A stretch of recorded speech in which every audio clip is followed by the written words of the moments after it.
So my aunt. The live is unmuted. My aunt posted this on her Facebook. Best America ever. Let me see. Stop. That's funny. Okay, so I'm just making notes here. This isn't Hattie. This is her dog. I just put a bow in her hair. That's you. She bougied up my dog. Yeah, this is not Hattie. What'd you do to your dog, Brandy? We cut all of Hattie's hair off. Okay, so I'm just This is Millie. Her name is Millie. She goes everywhere with me. She's been playing with Hattie all day. So I'm just gonna make notes in here. Just because I'm making notes doesn't mean it's gonna go on your action plan. It just, so I'll do an action plan at the end of those. If it's, you know, red, I need it fixed now. Okay. If it's yellow, this is something that your inspector may not have yet identified, but it has potential to be a violation. Okay. And then if it's green, these are areas that you're doing an exceptional job, and just continue doing that. This I'm gonna redo because of that right there. So I keep a stack of these for when people call to surrender. I have them blanks ready to go. So, and the one that we're going to use, we do the same exact thing. So, but the one that we're going to use is not going to be official government document. It's going to have everything on here that is on this acquisition record or disposition, whatever you want to call it. But it's not going to be a government document. So mine, it's the same exact thing. It just doesn't have this government form at the bottom. Okay. So you're making notes of all of this, or do I? Okay. Nope, I'm making notes. Who is Bad Bunny? I don't know why. Oh, that was the halftime performance for the Super Bowl. Oh. He wears dresses? Yeah, that's what we chose for our halftime show. It's okay. That's what's wrong with this world. No, that's your opinion. No, he's lighting an American flag on fire. That is what's wrong with our. Okay, what's wrong with our world. Moving on. It was ugly. That's okay. Not many people watched it. Most people watched Turning Point USA's halftime show. Guys, this is Saundra. They're some people are not knowing who you are. This is who we've been talking about all week, guys. She's here to do an inspection. So I get hired by USDA regulated facilities to kind of, as a third party auditor, I'm going to come in and find the non-compliances before the USDA does so that we can get them fixed without having to, have a record. And then we just work on prevention. So most of my facilities, actually 100% of my facilities that hire me just to get started, we don't have USDA issues at all. I have facilities that hire me once they're in trouble, and we have a really awesome legal team. So we, get them out of that, whatever the predicament is, and then we work to continue the compliance. So this is an annual thing where I'll come out and I'll look at all of her stuff annually and just make sure that she's good to go.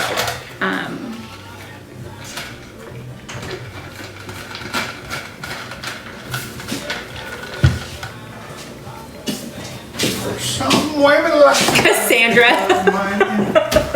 What? Sandra, she's with us every day. She goes, oh, I thought everybody was saying hi to me. Oh my God. Hi, Sandra. I'm going to say this one time and one time only. If you are going to come in here and being ugly or making snarky comments, you will be blocked. Y'all aren't going to mess this up for us like you did last time. So I'm going to put these out here. It's real simple. I'm going to turn y'all around and read the comments. I was reading the comments right now. The mods are taking care of it. Okay, so all we're doing right now, and I'm sure the USDA has already done this, so everything is fine. We're just going to go...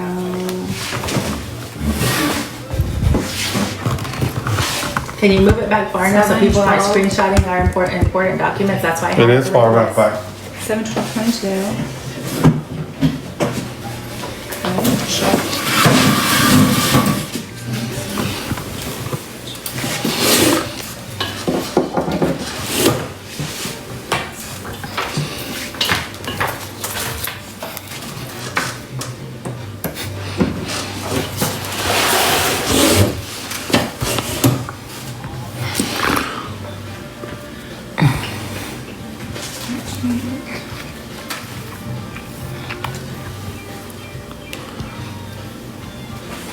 So I really like to focus a lot on paperwork just to make sure everything in acquisition matches. I want to make sure this paperwork matches this paperwork. Right. So I do spend a little bit of time just being really thorough on paperwork. Okay, what did I miss? I'm trying to do something. Stop. Hold on 1 second. Okay. That's my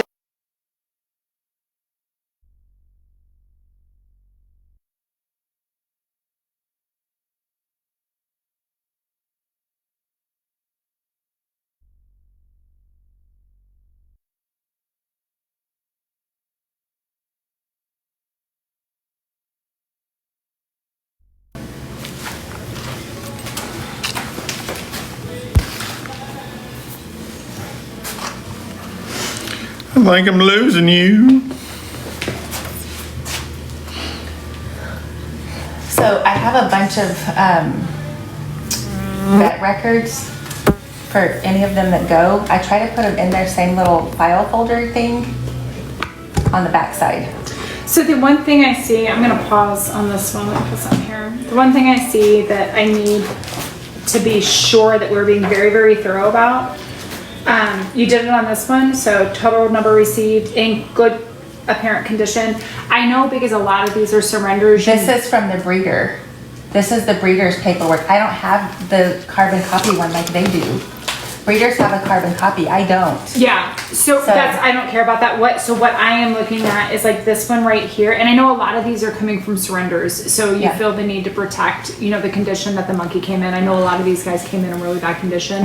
I actually am gonna need you to put that on here. Okay. So attach something. So they came in poor condition, document what they came in with. That way I can see that I received it this way. This was the day the animal received vet care. This is what the veterinary said. Here's the treatment plan. So we'll compare all of this stuff here, and then I'm gonna go over to your vet record and compare it there. Okay, so the ones who have those, their vet records are on the back. Everybody else came in good condition. This one was no issues. No. Okay. Yeah, so there is actually I only, see right here. Okay, yeah, you're right. There's actually only two. So maybe just put a check right here. Okay. Because when I'm, just maybe put a check I can right do here. And then whoever, like, wherever you got this animal from, just have them sign it. You know what I mean? Okay. They're probably. Well, that's what I did right here.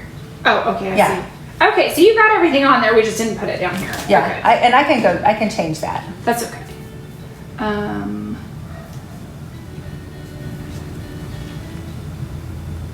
So I see the signature. Yeah, I don't see the condition. I can fix that one. So originally, this is what I had gotten from several of them, and then when my inspector came in, she said, no, I need you to redo these. So we redid, but I kept the original in the back of some of them because I didn't know that this existed online. Okay. So that's because of the temperature that we're experiencing with this specific instructor, inspector. I know what you meant. This is why I absolutely do not want to use their form. Okay. So everything that we have like been able to find out so far about this inspector and her working with, you know. Yeah.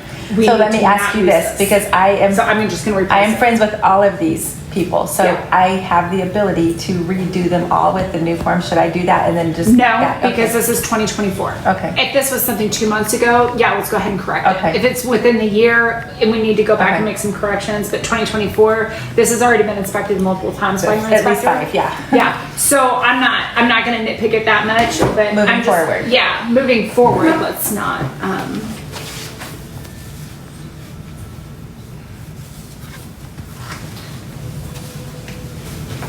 What are you trying to do? Who, me? No, I think he's just trying to blur out the documents.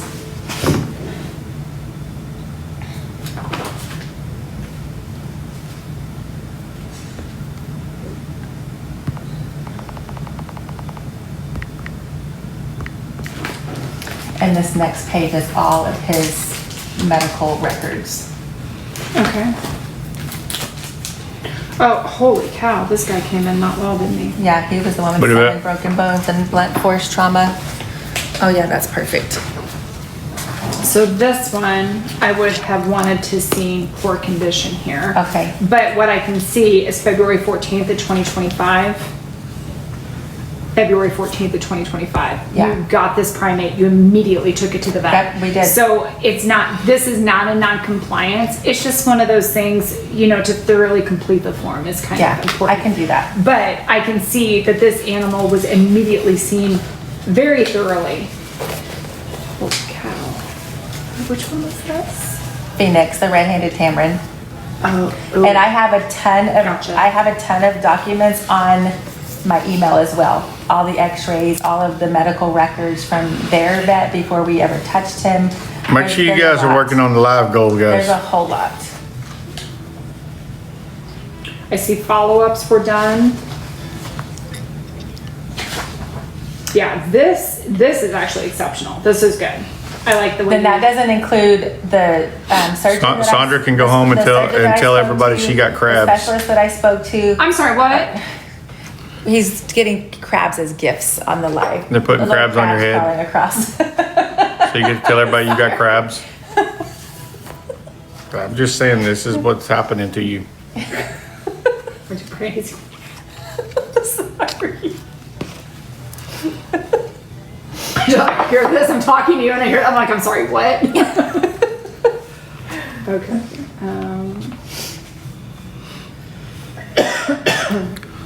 I can promise you guys, I was embarrassed a couple of times on the way home yesterday with some of the things Saundra was saying. So y'all don't have to worry about what I got to say. And all that is, everything is on email as well, and a bunch of other. Oh my God, this poor baby.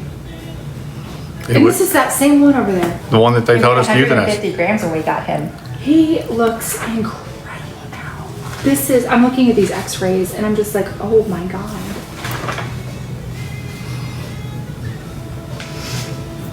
Oh, how sad.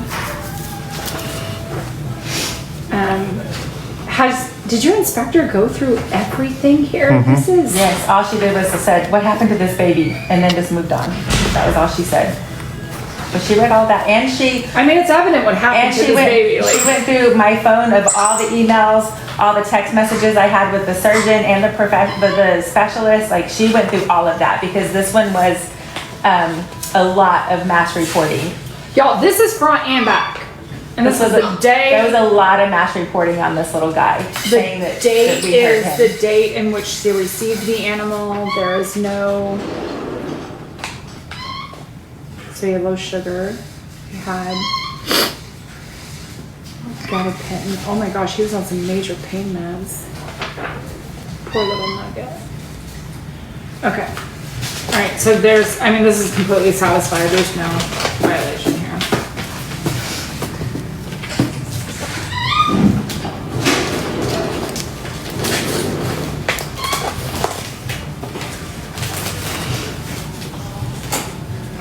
I love that I don't have to build this for you because usually when I come in, to a facility where there's a situation, I have to go get all of the stuff, build the files, You know who Mark West is? This is pretty impeccable. I don't call those emails pretty cheap. It's okay, I'll fix them.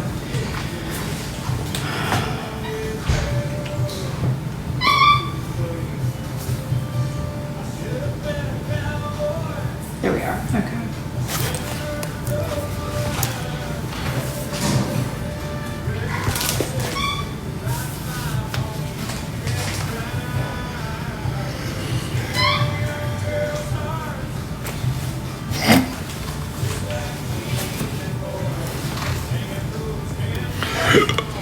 So I want to have a conversation, not online, but I just for my own benefit of knowing this name, I want to know why she is continuously surrendering.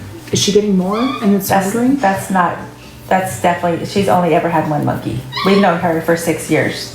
Here's a monkey. Well, that's just she had this one, and this one was, a friend had surrendered this one to her. Okay, and then it went from her. Okay. And that's the one that we lost because of marmoset wasting disease. So someone surrendered this one to her. Okay. And she was like, I don't know what's going on with this monkey. So she handed it over to us. Okay. And we have Well, I her- just saw her up here as Yeah. a surrender, and then I see her down here as a surrender. Yeah. Like, why are we surrendering all these Yeah, animals? Like, no. why? Okay, I understand now. That makes sense.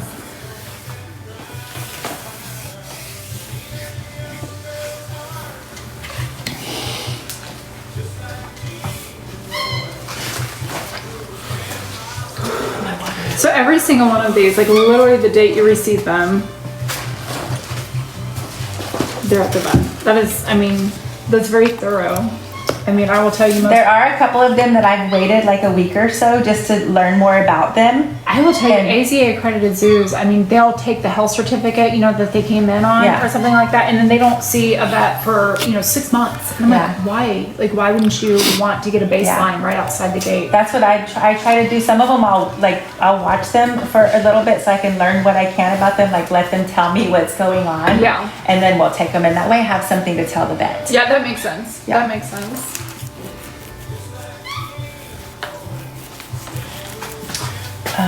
Oh, these are old. I just keep them in here for my own records. Okay.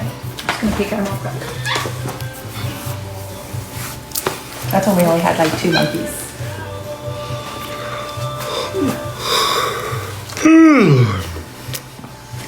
Okay, this is the one I created for you. Yes. Okay, perfect.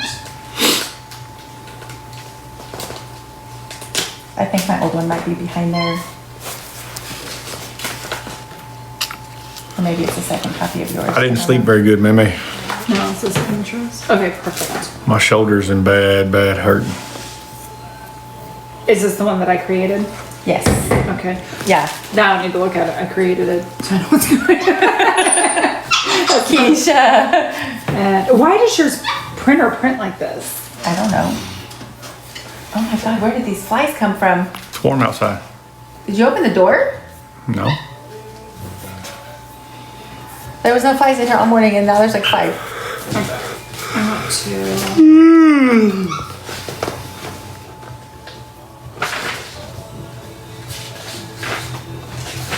If anyone else is like me and looking to make some friends, feel free to message me. I don't have any friends, and you're in the wrong live for that, buddy. We are all friends in here already. This has already been inspected by her, correct? Yes. The new one that I created? No. Okay, let's get rid of those. We don't need those.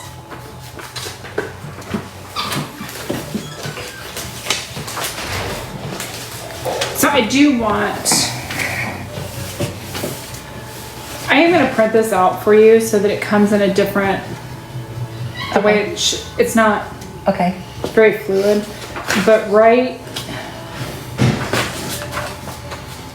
here, the way this should look is this right here is the first page. Oh wow. So Okay. anytime these animals go to the vet, you're just going to, I'm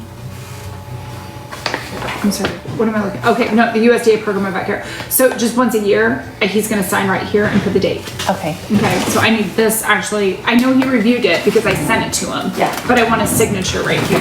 Okay. And I would get that ASAP. Okay. In fact, I wonder if he could, the one that I sent him, if he could just print that one out and sign it so that it's in the right format. And then anytime we review the USDA program of vet care with the veterinarian, we're going to review your environmental enhancement program as well. I know he's already reviewed this one because I Right. sent it to him. And he's super easy to work with. Some vets I can't hardly ever get a hold of. He always calls me right back. I always thought about going into the enclosure building business, but most people that have monkeys wouldn't pay to build an enclosure like we built outside. Yeah, most of them don't have the resources to do that.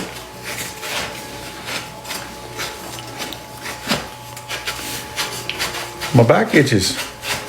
I got a whole, like my hair on my back probably looks like that You have dog's no hair. professionalism at all. Because my back itches?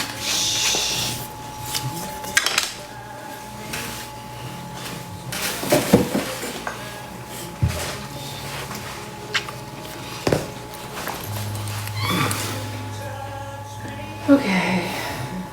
So I need this to include animal escapes.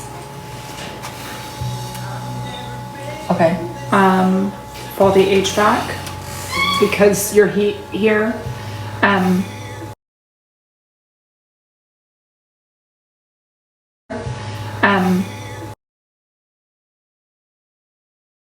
Side.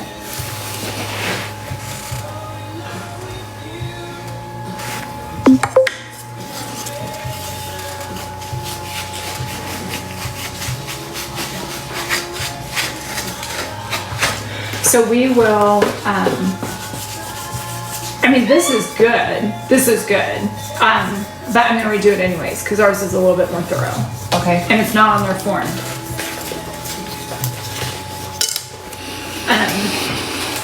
So it talks about what to do in case of a hurricane, but because where you're located, and I'll have to check, but I think that you might have, there's potential for flooding without hurricane, so we're No, completely we're not in safe. a floodplain. You're not in a floodplain at all? Well, Okay. I mean, we would just have to shelter in place with 16 monkeys anyways.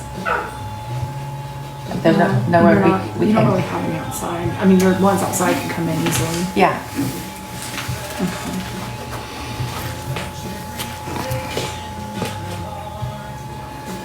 You have to have a plan in place for evacuation. You have to be able to evacuate 16 monkeys. Like if the governor calls, you know, for Corpus Christi to evacuate, you have to evacuate with your monkeys. So all my inspector has ever said is you just put shelter in place. That's what she has said. So Well, that doesn't, I can write something. I'll write it for you. Okay. Yeah.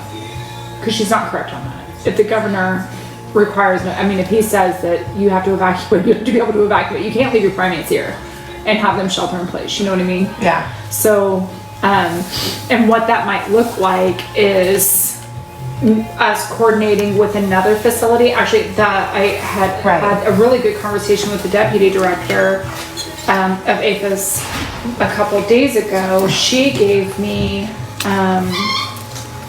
this. Oh, give me a second. I do have words that will work in a minute. They're just not gonna work right now. So just give me a second so I can find them. Look for it. I'm looking for what it's called. It's for zoos and licensees to ZDR3. So ZDR3 is specific to like emergency contingencies and evacuating, how you guys can like all coordinate together.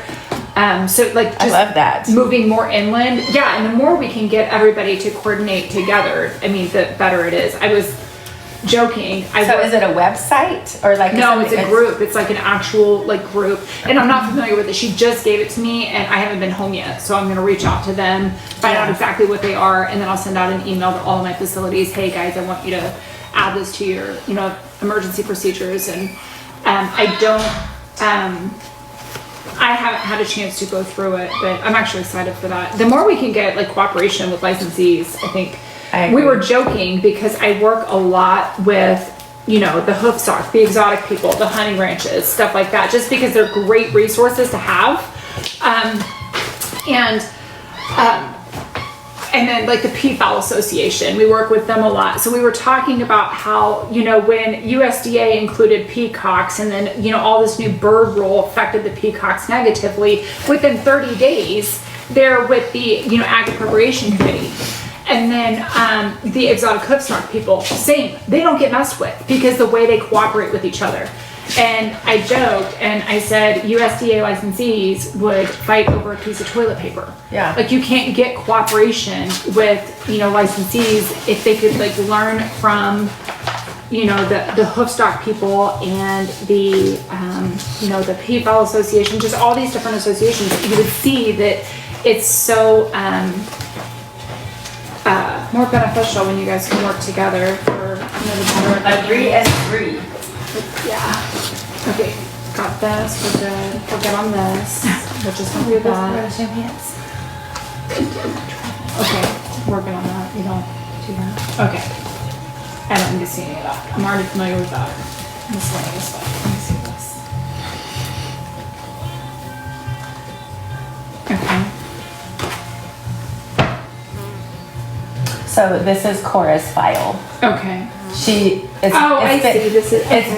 It's been over a year since we lost her, and like legally I don't have to keep her paperwork in here, so I just moved it all to this. Because of the amount of attacks that we went through. My vet actually had to write an affidavit. It was a lot, and I just want to keep that in there on file. Yep, no problem. Okay, so Part D. Guess I'm fixing to go to Corpus. I gotta go meet with the judge. Really good. Okay. Yeah. That's nauseating to me. That is just so. It's sad I have to keep that in there, but I prefer. It's so ugly. It's so ugly. Okay, now I don't need to see your bills. So stuff like this. I have a big stack in the front here too that I'm gonna separate them out by monkey and put it in the back with the rest of their stuff. Can we make a completely different file?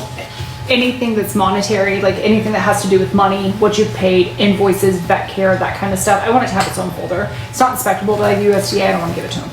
Okay. You know, what you're paying, you know, what your finances look like. And I only say this because of those specific questions your inspector was asking people about you. Yeah. Those are not about how much money did you donate. That's not a USDA animal care question. Yeah. You know, if the IRS wants to know, the IRS can ask.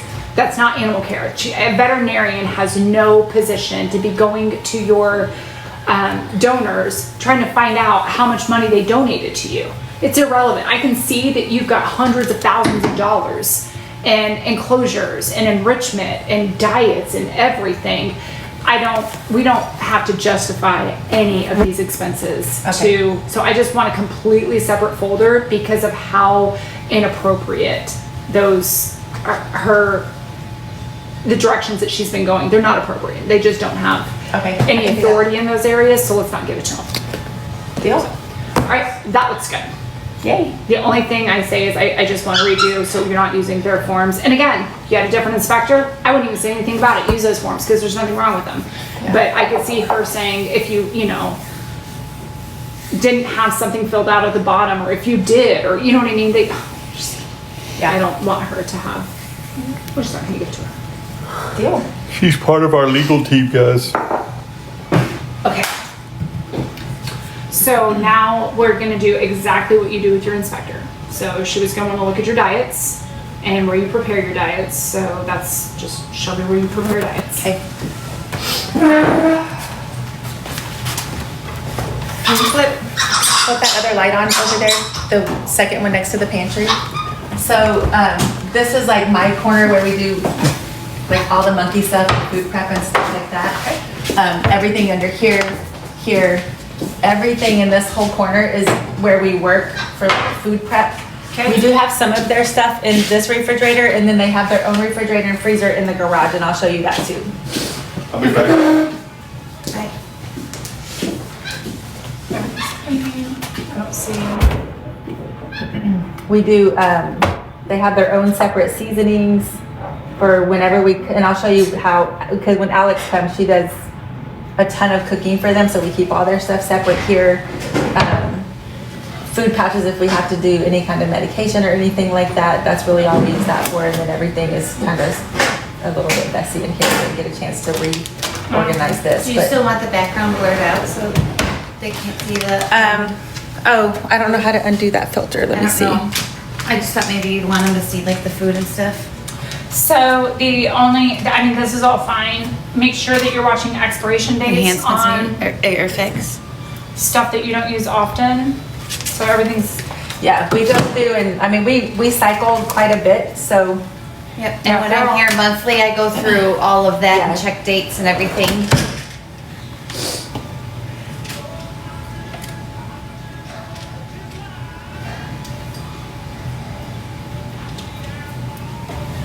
The candy's mine.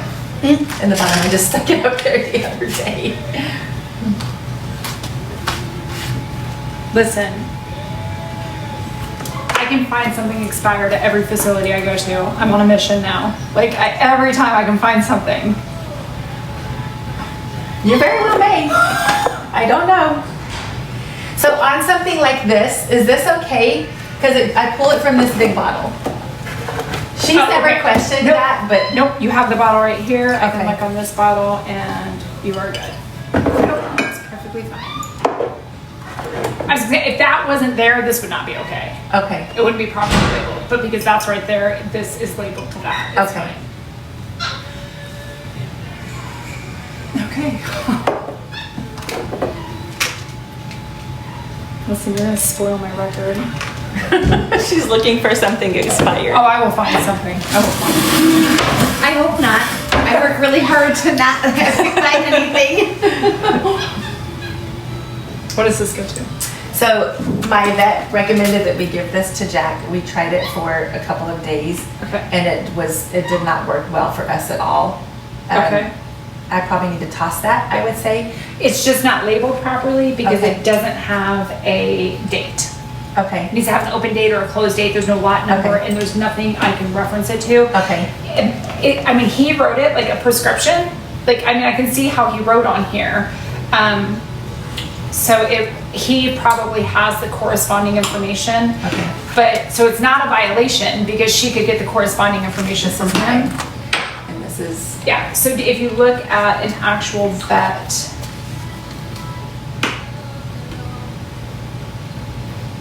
Is this the date that it was opened? I can't even read. Whose is that? Keisha. And that was just recently. Okay. He doesn't even get that. Okay. What is this? Oh, okay, I see what it is, a dewormer. Okay. All right, that was good. That's mine. There's probably a few things up here that are mine that I should probably take out. Okay, I see what he did. So he wrote the prescription date on here. And this is parental. Yeah, okay, so these are fine. Those are fine. Okay. Sorry. Check the nuts, maybe? I don't know.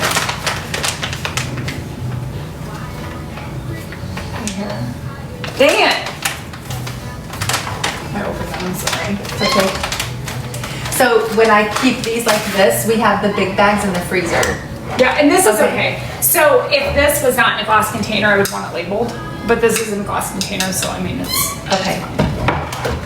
I'm telling you. And everything that we keep up here is leftovers that we use once a month. And I'll show you the nut clusters when we get outside to the freezer. She makes like $600 worth of nut clusters every month Okay. for So snacks. you haven't done this, but this is something I see often at facilities. It's not here, but make sure you don't store chemicals over here. So keep chemicals separate with the cabinet that closes. You don't have a chemical. I looked. I was We did have So some. I We did just have some moved cleaning most of supplies them. down there, and she moved most of them out. Okay. So I just have powder down there, and I do put the primate biscuits down there. Okay. Not anymore. We have them in the freezer. We moved them to the freezer last week, Okay. and then all of like the heavy cleaning chemicals she moved this week to the laundry Okay. room. Perfect. Yeah. Don't mix chemicals with medicine or food. Yeah, I moved all of that, so when I clean, it's literally just right there for me, and I'm not going to like 3 different spots. Yeah. So Perfect. Are you trying to steal my dog? She does. I'm just making sure she doesn't take her bow out. Can I open? Yes, ma'am. Okay, so what I'm looking, if this were a zoo, what I would tell you is you cannot mix human food with monkey food or Right. with animal food. So But because you're not a zoo. The only thing we have in here for them is these grapes and stuff down here and the Okay. berries. Okay. And then like if we thaw out a packet and of their eggs, if we thaw out like a package of pork chops or something to cook for the night, we'll put it in there. But their main food prep, their main food prep is here in the garage, and I can show you that. Okay.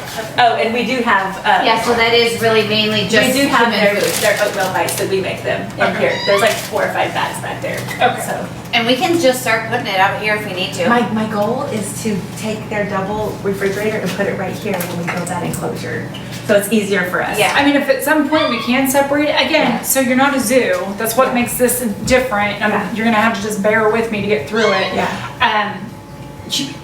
The animal feed and human feed. And then, so the other big thing is if you are gonna thaw meat out where they have produce, make sure it's covered and labeled Yeah. separately. Okay. Okay. Next.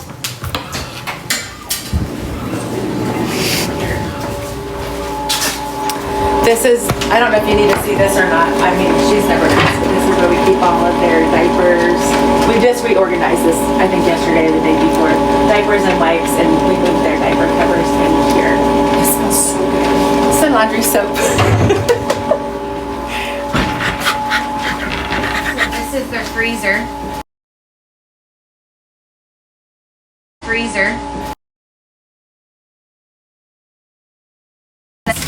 They have eggs, spinach, mushrooms, monkey biscuits. And that's it. Okay. And then the chicken is chicken or turkey. Okay. Cooked down and then shredded with turmeric, thyme, salt, garlic, onion powder. Just label the day that you package them. Okay. Okay. Just start putting Yeah. the Just date. right on there with a Sharpie. Freeze. Okay. And then these are the nut clusters. Basically, this gets used in 30 days Okay. because one bag goes per day, and there's 30 bags of everything basically. So when I get back in 30 days, it's basically empty. Okay. And then these are the nuts. Same thing. These basically go through in 30 days. Okay. But I can start labeling them. Yeah, we can just write on there with a Just with a Sharpie. marker. Yeah. Just mark Okay. on it, just so you have it. And then this is the fridge I want to move to the kitchen. So Jeremy goes through and weekly he'll pre-pack like a day's worth of raw vegetables. The mains. So then you just take this, we chop it up. yeah, I So watched. it's an easy Yeah. grab. Morning. Yeah, so there's that, and then just any extra little add-ons to them.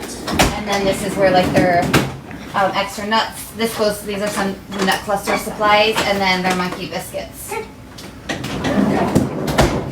Again, no Just label all human that. foods in here. Yeah, there's no human foods in here. That's why I would love to move this refrigerator in there. It's been a controversy. With Yeah, because then we can put that. Bernard. Is my glasses? No, he's just because I'm here. It's because I'm here. Oh. He'll follow us everywhere. We can go out this way if you want to go to. Do you want to do the inside enclosures? Yeah, you just tell me where you take her. I'm gonna go exactly how you do it with your inspector. Okay, yeah. So go ahead. Is this your child? Yes. I need one of these. That is beautiful. So then, yeah, I mean, we can just start this way if you want. Daisy and Jack are in here. So you can walk with her. It's okay. It's all right. I got it. We're good. You can put Millie down. She doesn't have to help. She's like, stop lying, Mom. Tell her. You stop lying. And this is the one I was telling you want to get down. This is the one I was telling you that we're going to tear down and enclose this whole dining room. This whole thing's going to be enclosed.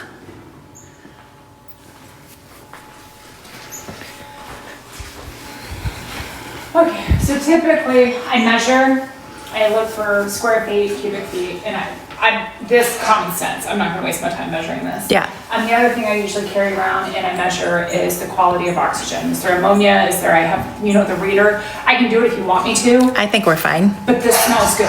Like, Yeah. this smells so good in here. Like, monkeys don't smell this good. So this is 10 by 10 by 8'2", and then the catch cage is 2.5 by 10. But like I said, it's going to come down and this entire dining room will be enclosed. All the You way to don't the ceiling. ever have a catch cage. We have a catch enclosure. We don't have cages. Got it. Catch enclosure. Catch enclosure. Okay. Again, I'm not gonna measure this. We actually just measured it. It's 5 foot by 3 foot by 5'3" tall. Okay. And I don't need to measure the quality of air because I can if you want to just to have the readings, I'm good. but I'm good. I'm dying. They've never done that. They don't come with any equipment like that. They don't. The only reason why I do is because oftentimes I have a facility that has giraffes, male giraffes. Their urine is, testosterone stinks. Yeah. That's why men have BO.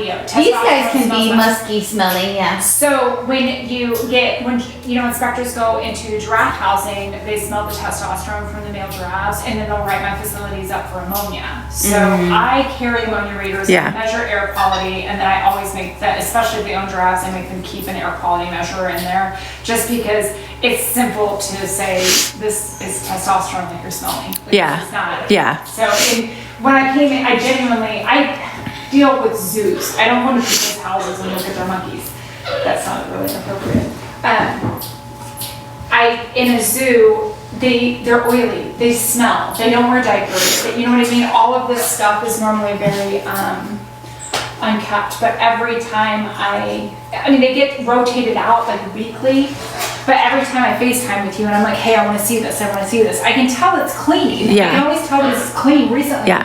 So those that gets fully torn down weekly. We wash everything soft in there every week. What I can't Those do not for scent marking. Those Right. long things do not. We do it like once a month, and then we steam the entire enclosure. Because there are some times when I will leave them naked for 2 or 3 days, and they're going to scent mark. Yeah. That's what they do. If I get like super duper overwhelmed, or if I'm sick, or if I don't want to touch them, there are times that I'm like, get them naked and I don't touch them at all if I'm sick or something like that. And then when she comes back, we completely tear down, steam clean the whole entire enclosure, and then put it all back Well, together. Our primary experts tell you not to give I know. marking because Yeah. it causes disruption in the troop. I don't see it being a problem. These guys are super domesticated, but the one thing I can't measure when I'm FaceTiming with you, I'm just like, hey, show me this, show me that. I spot inspect people, just so you know. The one thing I can't measure is the smell. Yeah. You know what I mean? So when I came in yesterday and I'm like, wow, this actually smells better than my house. That's so funny I'm when a little bit OCD about it, so I've been really on top of it for a while. when my friends come, I'm like, does it smell in my house? What do you smell? Does my monkey stink? Huh, Jack? Huh, bubbles? Huh, bubbles? I really wanted to put them outside, but it was super windy. Was it? Hey, homie. How are you?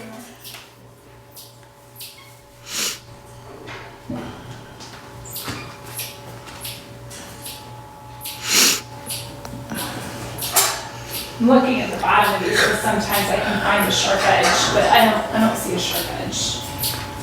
Every now and then, you never. Nope. Okay, looks good. So does she have the right to go into my bedroom and Yes. measure and judge my sleep cages? Yeah. We don't Okay. have sleep cages. We have My sleep enclosures. We are not allowed to say Yeah. nothing but enclosures anymore. Yeah, go ahead. I still have blankets hanging up drying from washing, but you're If you have, wherever your primates go are inspectable. okay. Yeah, she can go in here, she can throw your stuff.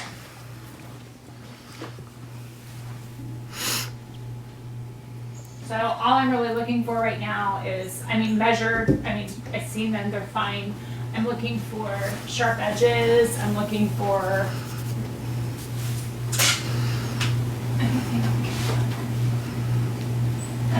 Look, all the blankets. I have all of them piled up right there. I was like, pull.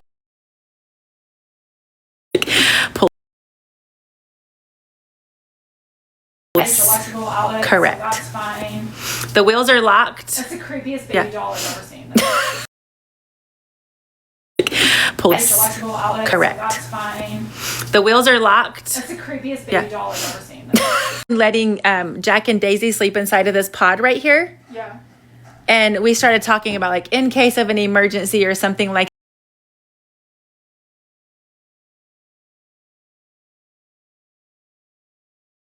I'm going to put 2 more in sleep. Like I'm going to put 2 more in sleep. Like I'm going to put 2 more in sleep. I'm going to put 2 more in sleep. I'm going to put 2 more in sleep. I'm going to put 2 more in sleep. I'm going to put 2 more in sleep. I'm going to put 2 more in sleep. I'm going to put 2 more in sleep. Pained at night. So if there were a fire or an emergency, we literally could She's just still trying to get that roll everybody out the driveway. And I've actually started parking away from the sidewalk so that enclosures could, in case of an emergency, enclosures could be rolled all the way out to the driveway. Okay. Because I had been parking for years in front of the sidewalk, and I don't. How do you sleep with the TV that big? We don't ever turn it on. Oh, okay. I couldn't tell you when the last time was we watched TV in here, or any TV for that matter.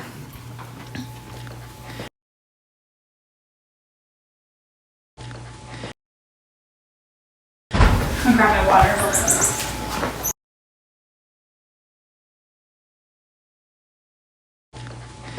I'll grab my water.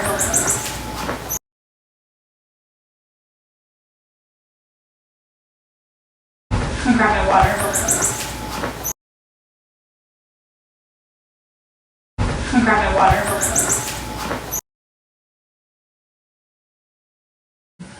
Come. All right, I was just checking for sharp edges. Yeah. I couldn't really see from back there. Look at him like, hey, hey. So it's so aggravating. It is not aggravating. It's a good thing. Look at Millie. Millie, get out of here. Go. Come on, Millie. Go. Come on. Did you notice her bow hasn't gotten knocked out I yet? know she's trying though. See, just Sorry, twist it to the Millie. left. Beat you to it. To the left. To the left. To the left. I can almost always find sharp edges. Like I can always find something. I just. I go, hey, look, hi, look at you. Trust me, me and my carpenter got a divorce after this project. And we have him in potential queue to do the one in the dining room now because he did do such a good job. It was rough. We call it the Loxley test because Loxley is always so. What is Loxley? She's gonna find it. She's like safety check. You can That's test. me. Like, I She will show you exactly where the problem lies immediately.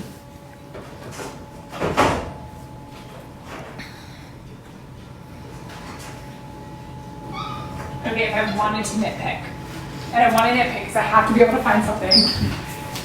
Let's just bend this thing right here.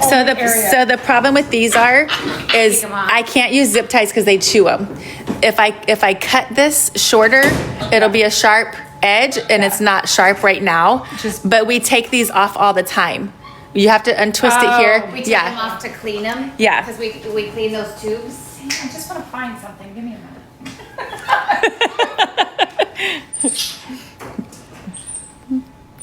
Tisha. If we switched to like, you know how they have those new things with the bolts that you could just bolt in and out? Yeah. That would probably. Yeah, but then you gotta deal with those It would- tiny little nuts and it's so hard to get those off and on. I have some in their toolbox. Yeah, I know, but that wouldn't have any sharp edges Yeah. at all, and they would be removable. We could Yeah. try it.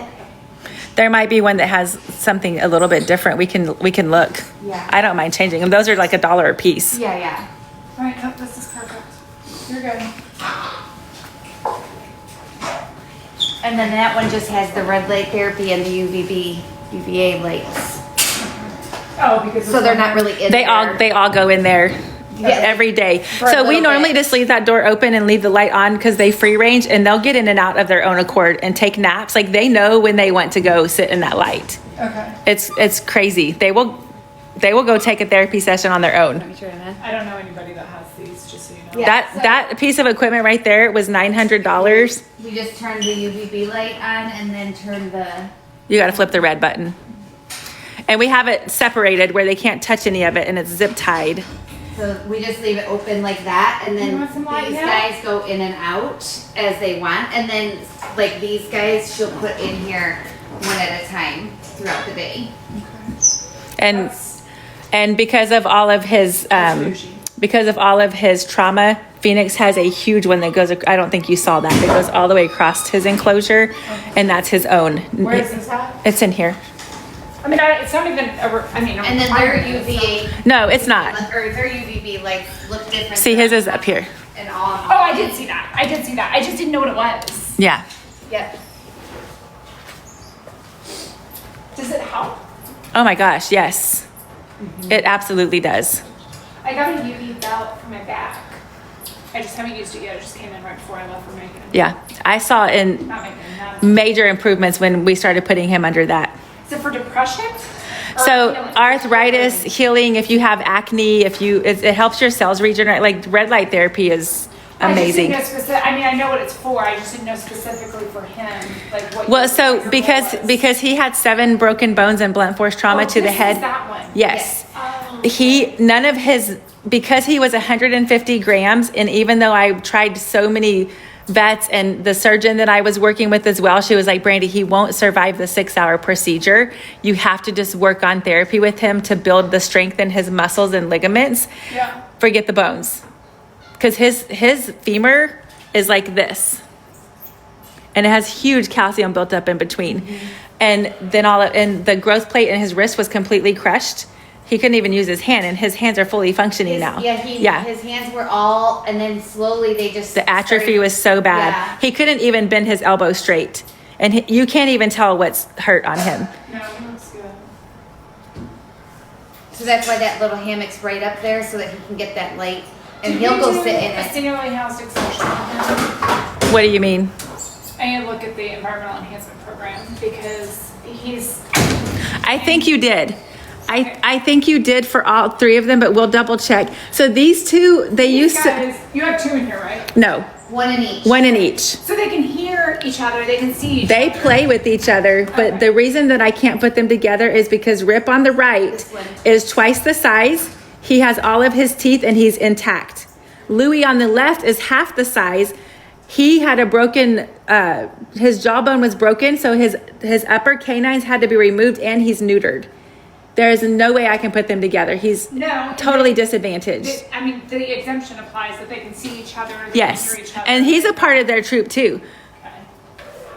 Yeah, they will. They alert all- when one yeah. of them is not in If one here. of these guys in here cries, they get all upset. yeah. These I are just the, wanted to make sure that I wrote something on them. I will double check, but I think you did. Okay. No, I mean, it's fine, they're appropriate, they're not, it's just Yeah. that you have to specifically state in the program that they're housed singularly, but they can Right. see and they can hear other kinds. I'm pretty sure that it says that, but we will double check. I think I write so many of these, I don't remember. Okay. So that's everything in here. So we can go out the front door. She already saw those.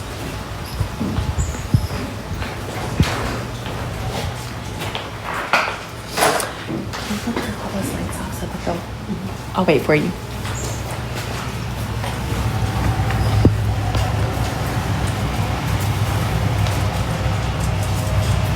Hey, Cecily. Hi, babe. We're getting an inspection.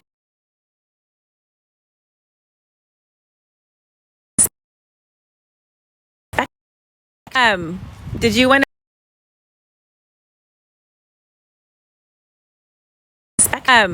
Did you want to? Did you want to? Did you want to? Did you want to? Did you want to? Did you want to? Did you want to? Did you want to?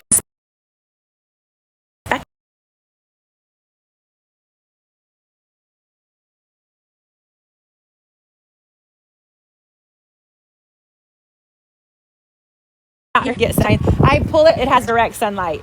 And it's right in We front of move the it. house. It's right in We front of move the it. house.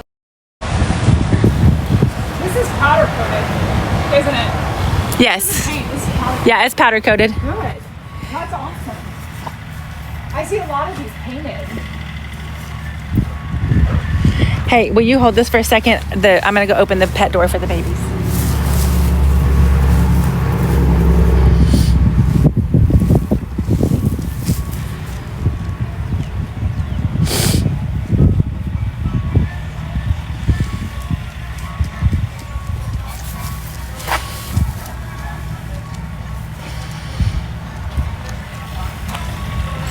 Hey guys, I can't really read the comments because there's a glare with the sun. So one thing I can tell, so when people call me because they're having issues and they need me to come out, a lot of times they'll hurry up and they'll like clean and scrub things down for me. And you can always tell, especially when you get to wood. You Yeah. know what I mean? That, well, this was just recently cleaned. Like this Yeah. has, stains and especially primates, there's stains, there's evidence. Yeah. I can tell that these are just super clean all the time. Yeah, we do clean them if they're like you can see they were in here yesterday and I mean there's a couple little things of poop in there, but we'll come out and Yeah. clean it like before they come back in if we didn't have time last night. Because it's wood. Yes. I can tell. So there is something. I'm surprised she's not picked up on this, the inspector. But you have to have. Hey, Brandy. Yes. So Also, this is- most of them are in clothes when they're in here. Yeah, this So- is a yellow. So anytime that there's wood in an enclosure, it has to be able to be sanitized So when you have porous wood like this, you have to treat it. You have to put something over it so that you can wipe it down for sanitization purposes. Okay. So she hasn't identified this as a non-compliance. I have the same thing in the spider's enclosure. Yeah, it's actually, it would be one though. So you'll just want to make it to where it can be cleaned. If it's stained, those are stained. Yeah. As long as it's got like a water treatment over it Yeah, to and where those you can wipe are it. treated 2x2. They are treated. Yeah, but well, they're not sealed. Right. So we can come just back some to it. type of a seal on it. Okay. And the reason why she probably didn't write it as a non-compliance, well, I don't know why she didn't, because I mean, it So needs to be able to be. let me say this. We, in the past, and we might possibly in the future, use this for market days, events, and stuff like that. And then we use it in their diaper. Yes. Right. But right now, Keisha, Jack, and Daisy do go in your diaper, so I will take care of that. Yeah. So we need to do the floor too? Yeah. Okay. Anything that is Normally they go Okay. in her diaper, so we'll get that taken care of. Yeah. Anything that's wood, it's just Okay. to be able to be clean. And again, like it's not something that she's identified. And what I was telling her is I can tell that this is cleaned all the time because wood especially, Yeah. you can see stains. You know what I mean? Like when it's not cleaned constantly, there's evidence that, well, this was obviously filthy and you just cleaned it for my benefit. This is clean. Like I don't see anything on here. It's almost brand new. And so it's just. What do you mean, it's a watch violation. tag? It's one that she's not identified yet. Okay. But this needs to be able to be sealed. Okay, we'll get that taken So, care of. I know. Right away. Cue the I'll put it in your Stain orders. stain orders. I don't care if it's stained. I don't care if it's pretty. I mean, people already know that we are in Texas, guys, so the license plate's not really that big of a deal. When your whole address and phone number has been on the internet, Yeah. you don't really care about your license plate. I believe that they told you that they can't do anything about doxing. It's Nothing. very illegal. I know. I mean, 6 months in prison, $2,000 fine. It's very much illegal. You cannot dox people, just so you know. And what that means is you cannot post somebody's address or their phone number, and especially when dealing with cyberbullying, which is what you deal with, private people. Millie, don't go in there. So normally we walk this way, so we normally come this way so we have like a full path. So this right here is your barrier fence. So this is the barrier fence. Where she says you don't have a barrier fence, this is a barrier fence.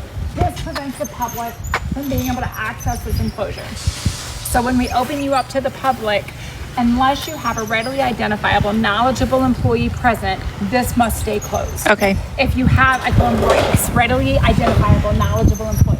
So if you have that in here, then the public can come up to the enclosure.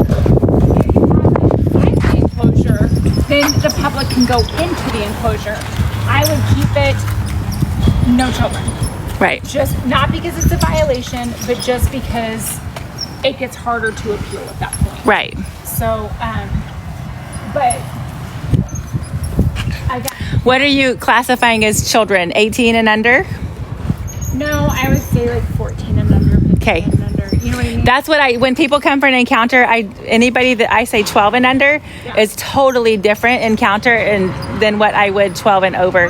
But I even have some adults that come and they're like, I don't even let them have an encounter with it because they're just too nervous. Like you can definitely read people. And then my 3-year-old granddaughter loves all the monkeys like crazy. So, yeah. This is something else. Holy cow. Okay, so typically I would measure this because these are brachiating species. We measure in cubic feet, not square feet. I'm not wasting my time. So it's 20 by 40 by 25 tall. It's probably 50 times higher than Yeah. what is the requirement. So Yeah. You're Yeah. wow. Wow. This is like the biggest thing I have. It's so big. Excellent. So how often do you get up to clean? My stepson comes and does all that for us. We have the big, tall, expendable ladder. The high parts probably once every couple of months. Once or twice a week, everything down low gets cleaned and scrubbed. I would.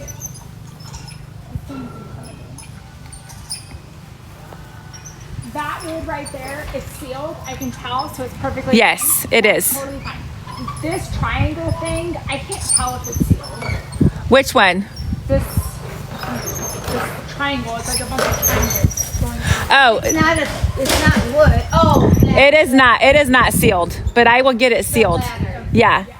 It's clean. I can tell. Yeah, I will get that. She's talking about this wooden thing here. Triangle, that trapeze. Yeah, triangle and that trapeze. And you put the wood one in because he only likes the wood one. He doesn't like the metal one. That trapeze is sealed, sealed. but this one has like a really weird powdery feeling. So I will get it sealed. But you just a minute ago you didn't like me. And then we'll seal all of the catwalks. Yeah, they are treated lumber, but we'll get those sealed because I'm going to add more. Yeah. So now I'm just looking at body condition. There's 6 in there. JJ, I also have I have documentation of dates and weight where we continually weigh them, and every time it shows increase in weight, except for one time when we cold turkey changed their diet, everybody lost a few ounces, and that's documented as well, and then they went right back up again. That little house has to come out of here. We were supposed to take that down today before you came. Yeah. They won't leave it upright. Something's been done right before I come. Yeah, that house we got to go in there and take it completely apart. It's all bolted together. Yeah. Bella keeps flipping it over. It's not a violation. Yeah, I understand. You can leave it. Yeah. There's nothing wrong with it. They just keep tipping it over. And I thought about bolting it to the enclosure, but I just don't want an arm to get stuck between the house and the enclosure. So we're just going to take it out. It was $100. It's no big deal. Even your outside monkeys do not stink. I I mean, I can smell like but it's not like when I go to. They get wiped down with washcloths. They used to get baths, but now we just like soapy washcloths. What's the matter, Luna? Look at this big old bag. Yeah. That's Glow. It's Glow. She has got the biggest belly. Nope, Bernard. She was a breeder, wasn't she? No, Really? they're all still babies. They're all under 4. I don't know anything about The girl, All all of them, females all their hang girl like parts that. hang like that. All females Yeah, do. even when they're itty bitty babies. Well, I would have misjudged you. I'd have been like, well, that's a little boy. Yeah. Shows you how much I know. Hey, my inspector once thought Loxley was humping her stuffy because she was rocking on it. So make that make sense. You can't know everything.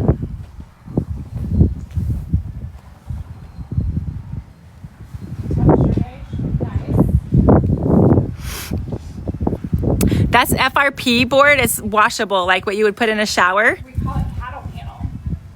The board? Huh? The board, the white walls? We call those cattle panels. Oh, wow. Or dairy panels. Sorry, dairy panels. Oh, yeah, that makes sense. Those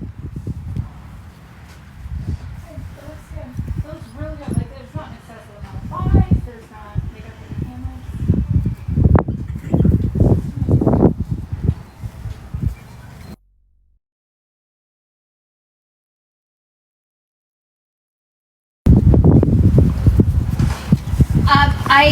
We are looking to get a Wi-Fi one so she can. I sent you the link for that Wi-Fi one so she That's can not see the why. reading. That's not what I was gonna say. That's Wi-Fi. That one's Wi-Fi. Temperature right here. This thing is in sunlight. It's right next to direct sunlight. Those doors are usually closed. Yes. Okay. Yeah. Here it's a whole lot cooler. Yes. So this is reading 81 degrees, and there's no way. I mean, I'm standing right here. There's no way it's 81 degrees. Yeah. So, because you got it, and it's in direct sunlight. So those doors are usually closed, but Greg opened them up for you to come in. Oh, okay. And their little door is usually open, so they can come and go as they please into the climate control. And then the heater's only on when Yeah. And the way that we set up that wall was so that their arms won't fit through to the left. So she can see up top. No, no, it's fine. And then I saw a top and then on the camera. Yeah. the water is right there. And then I'll show you the outside water as well. So yeah, these are normally closed and completely locked, so nobody.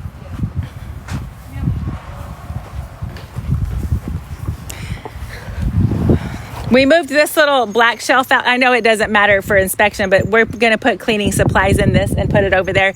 We have this pressure washer set up where it's mounted. told me yesterday Yeah, that it's mounted. He has the water line completely ran, and then he's gonna hook up a water heater to it so that it's hot steam water. Oh, okay. So we just still have to get that hooked up. Don't let my children see this. I mean, they're like, Mom, what the heck? Those are monkeys. And then the drains come out here. The water line's there. We have a hose spigot right there. The drains with the cleanouts come all the way down into the pond where there's no fish.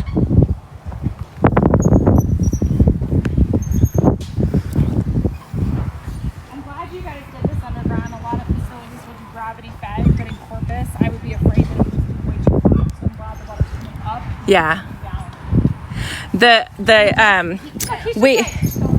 We just did all that. We had these, and we gotta take them out. So this used to be what their water was. It was continuous, like refill. Yeah. It has a float like a toilet float. Yeah, so it would just refill as they like drank it, and then we would clean it out every day. When you pull this out, make sure you seal this hole. I'll do both. Look, Because you said seal all of them, Look. so we'll seal all the boards. we'll get them all sealed. Bella. Yeah, they love those new Millie. waters like that.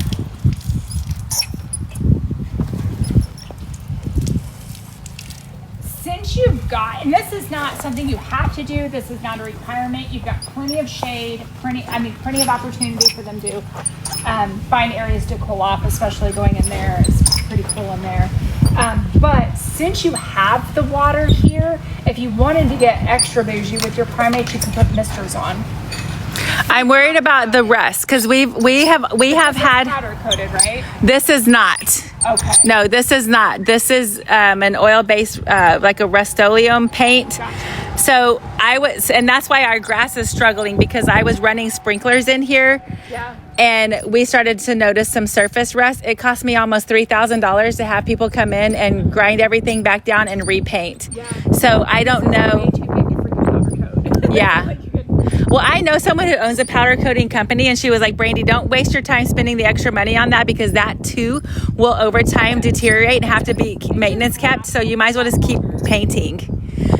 We put a pretty good coat of OSFO. Now we do have some spots like that. Is that like a major concern? So let's talk about rust. Let's talk about rust. Take a step back to the whole world because I got in a throwdown with the USDA. Let's talk about rust.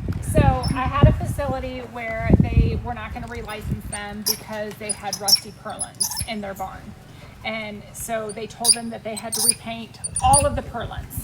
So it's a huge barn. So they spent like $50,000 to repaint all these purlins. She tried to say that about mine because my sea purlins come in that barn red and they are powder coated. Yeah. And she tried to ask me about that. And I was like, nope, you want me to climb here's up the there and thing. take pictures.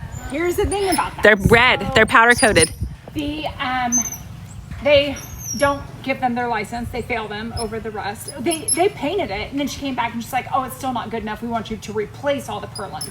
Zero chance that's going to happen. We're Yeah. not spending $500,000. You've already got us closed down. We haven't been relicensed. So I write the appeal on this. We win the appeal.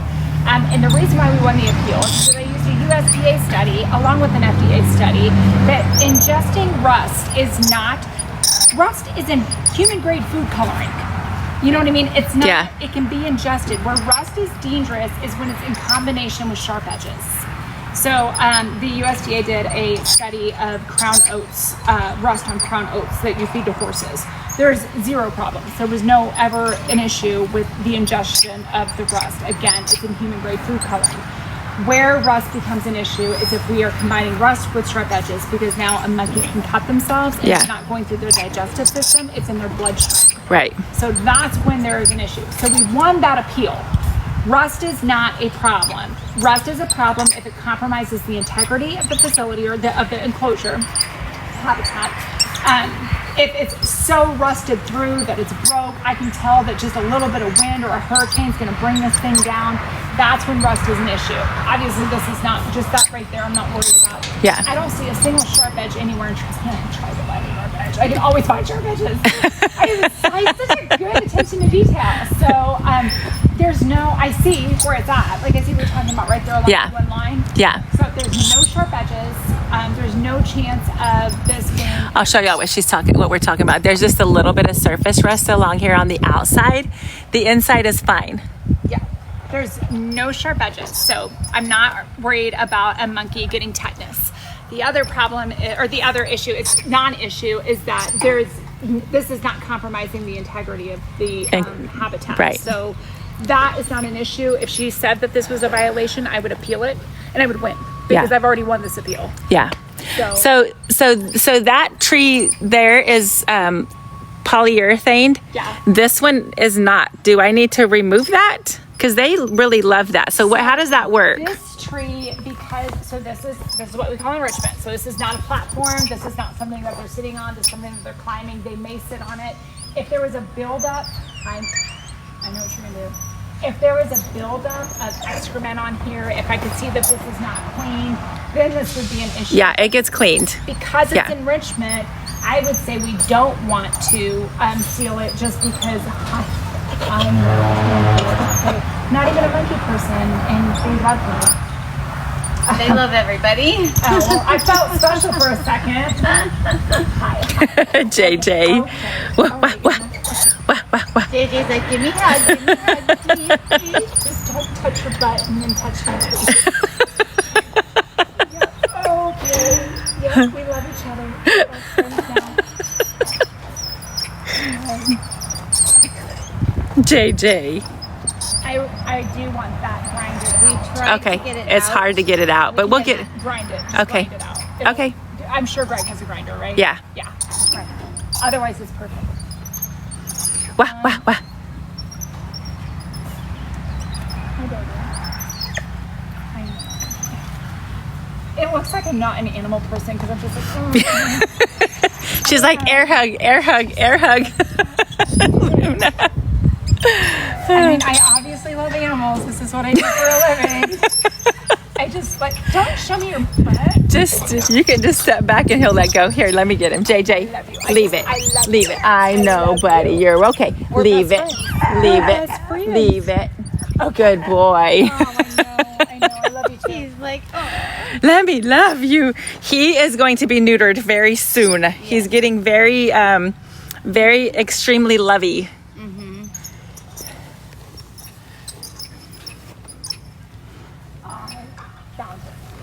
What? I knew she was gonna say What? the point. Tell me. The points and the thing.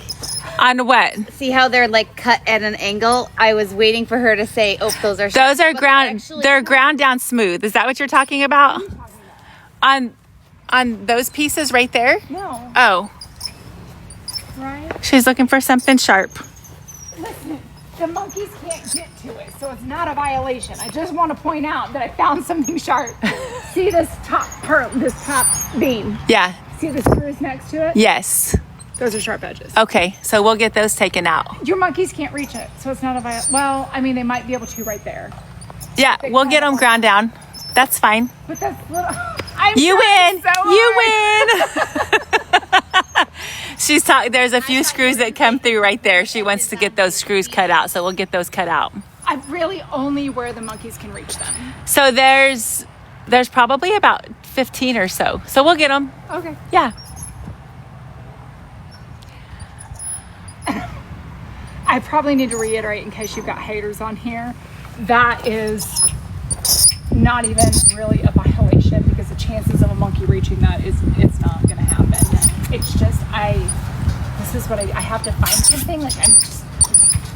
Yeah, there's no enrichment near it where they can grab it. So And I want my facilities to never, I mean, my goal is, I hate writing appeals. I don't want to write appeals. Yeah. If I can find it and just make it go away before the yeah, USDA sees it. yeah, we'll get it taken care And of. honestly, I don't even know that you need to because there's no chance. I'm trying to figure out how a monkey could even get up to those. They can't. They wouldn't be able to reach it. They can't, but I, to be honest with you, she's never even came this close to the enclosure. Oh, really? No.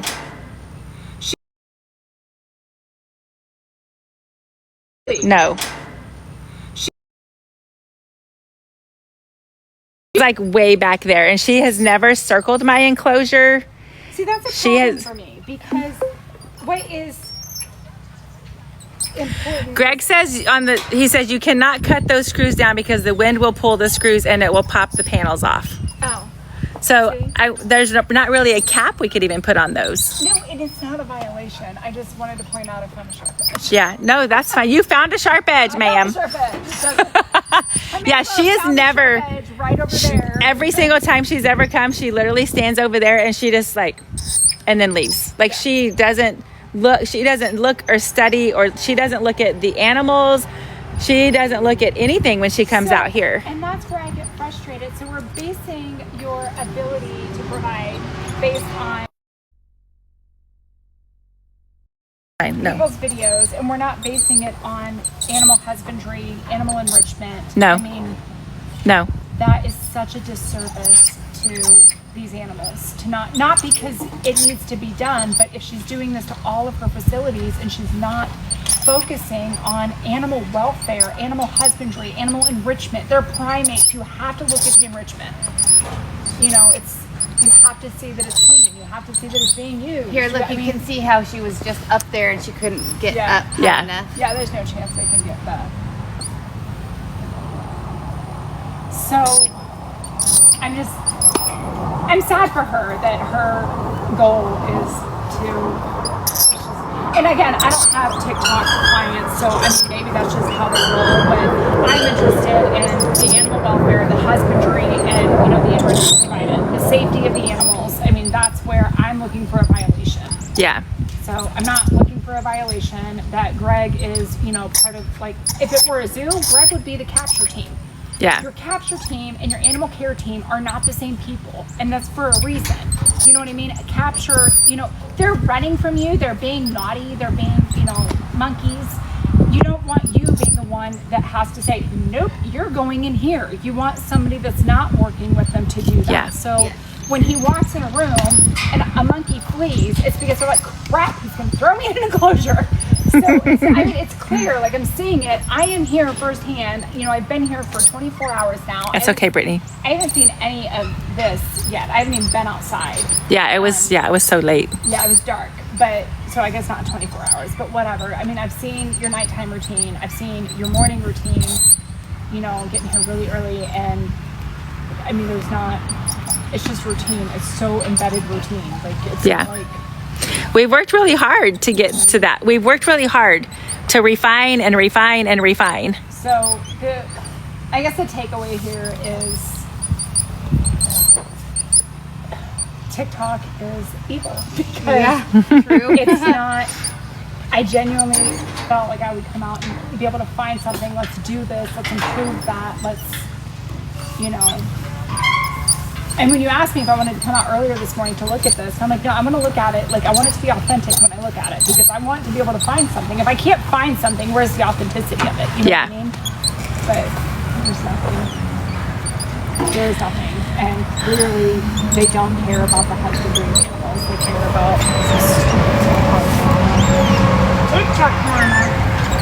I'm not going to let you hold me. You won't let me go. So the patio, we have the plastic panels up. Those will be coming down in the next few weeks as long as we don't get any more little windy, cold spells or anything like that. What panel? See the clear plastic on the porch? Right here.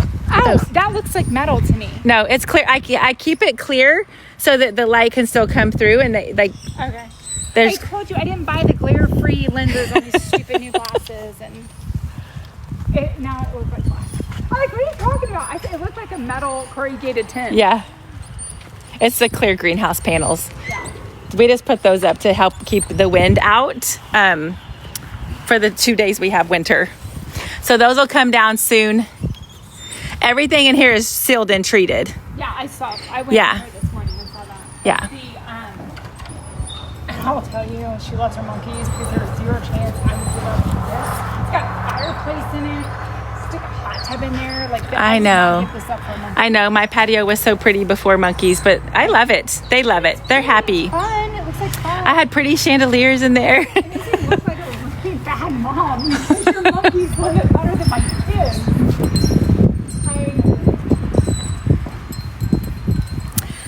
I know what this is. I am very aware what this is. Scratchy scratch. They're so clean. They're so clean. You crack me up. She just keeps saying they smell so good. They're so clean. They're so soft. They're so clean. I wasn't looking forward to this because I'm not a primate person. They have like a something on their coat, like a film or something, when Yeah. they touch you, the smell never goes I know what you're talking about. I don't, so I was just like, I literally said before, like when I was on my way, I was like, please do not make me touch your monkeys. Like I do not want to. And there's 2 more of these on the inside with the lock. Yeah. Just so you know. And now I'm here, I'm like, okay, I'll touch your monkey. Yeah. I'll touch them, that's late. There's no residual. They don't stink. I wish people could smell like this. Well, we have a lot of people that have been here enough. They tell the rest of our chat that what they smell like. good. Yeah. They're so and their skin is so like, it's not dry. It's not like they're overly bathed. Their skin isn't irritated. It's not. He wants you to put your 2 hands together so he can make you do patty cake. He wants me to what? He'll make you do patty cake. Oh, okay. Patty cake, patty cake, patty cake, patty cake. Luca. Luca's like, I'll try. That's hilarious. I don't have, you want my ring? I don't, it's not my nice one. You can have it. Somebody might steal me at the airport. So the last thing, so my plan this year is to add an additional outdoor enclosure to this patio so that I don't have to keep putting the senior capuchins in that mobile trailer, that the enclosure in the front. Come outside Yeah.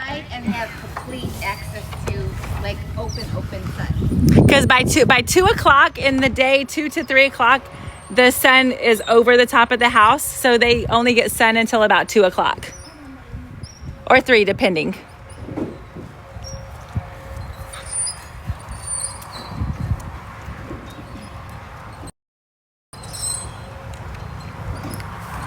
So I see a lot of my facilities use children's toys as enrichment, and you have some in here.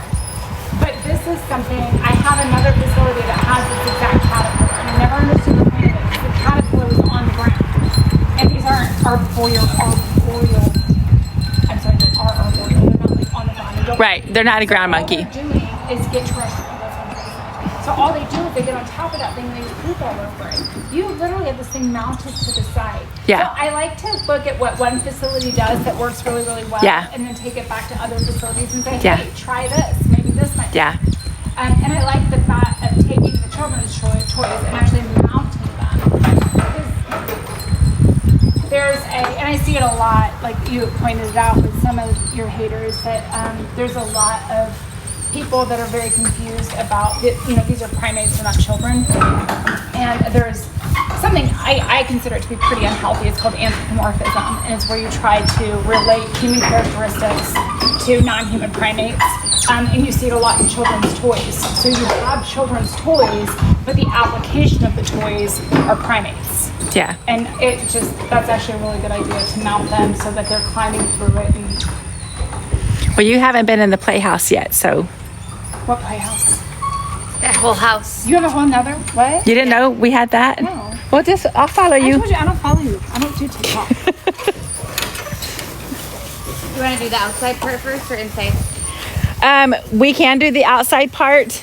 We are currently not using the outside part because my carpenter messed up a huge section of it. Where's your carpenter? We've been using him for 6 years, and he just made a huge mistake. So yeah, this doesn't get So Really good dad. we have not been able to use this because I need like $700 to fix the mistake that he made.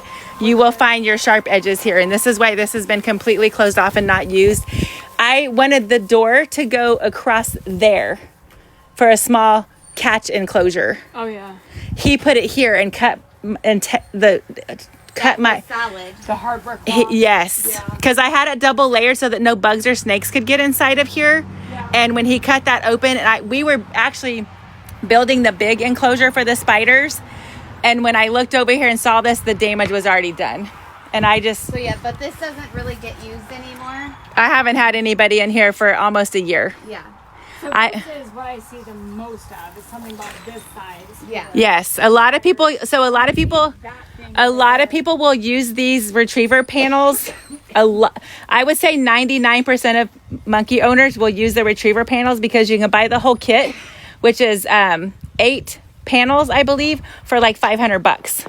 It's quick. I could have this whole thing torn down in 10 minutes. So Now we have a roof on ours, but before you use it, this would need to be treated. Yeah, that's going to come completely down. Yeah, The this whole all thing has to be down. completely redone because he compromised my hardware cloth, so I have to redo the whole thing. That's why we have been spending the funds in other places, and the babies have the patio, so we haven't been using this at all. But we do. So you see the little pet door right there? Yeah. They used to be able to come in and out on their own, but we built the kitchen in, and we have the patio.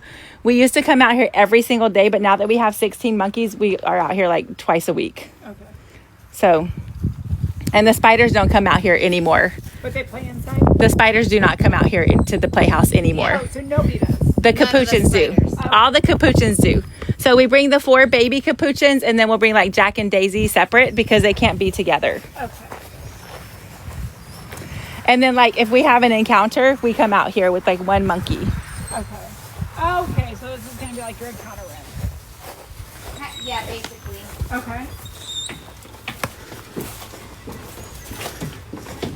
I hope is the internet acting good, you guys? Are we good on the internet?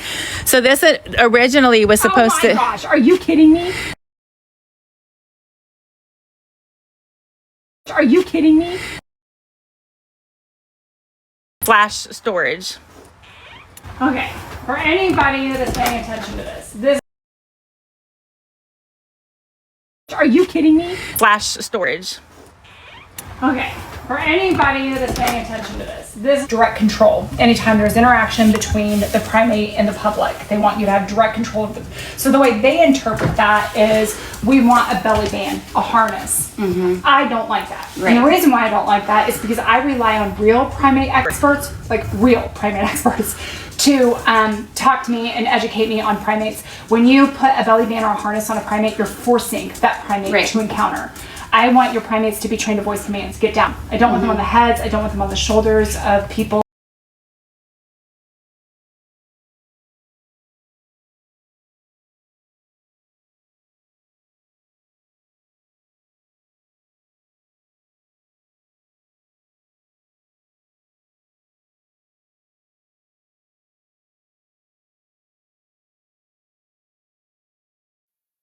Not want to interact. Not want to interact. Not want to interact. Not want to interact.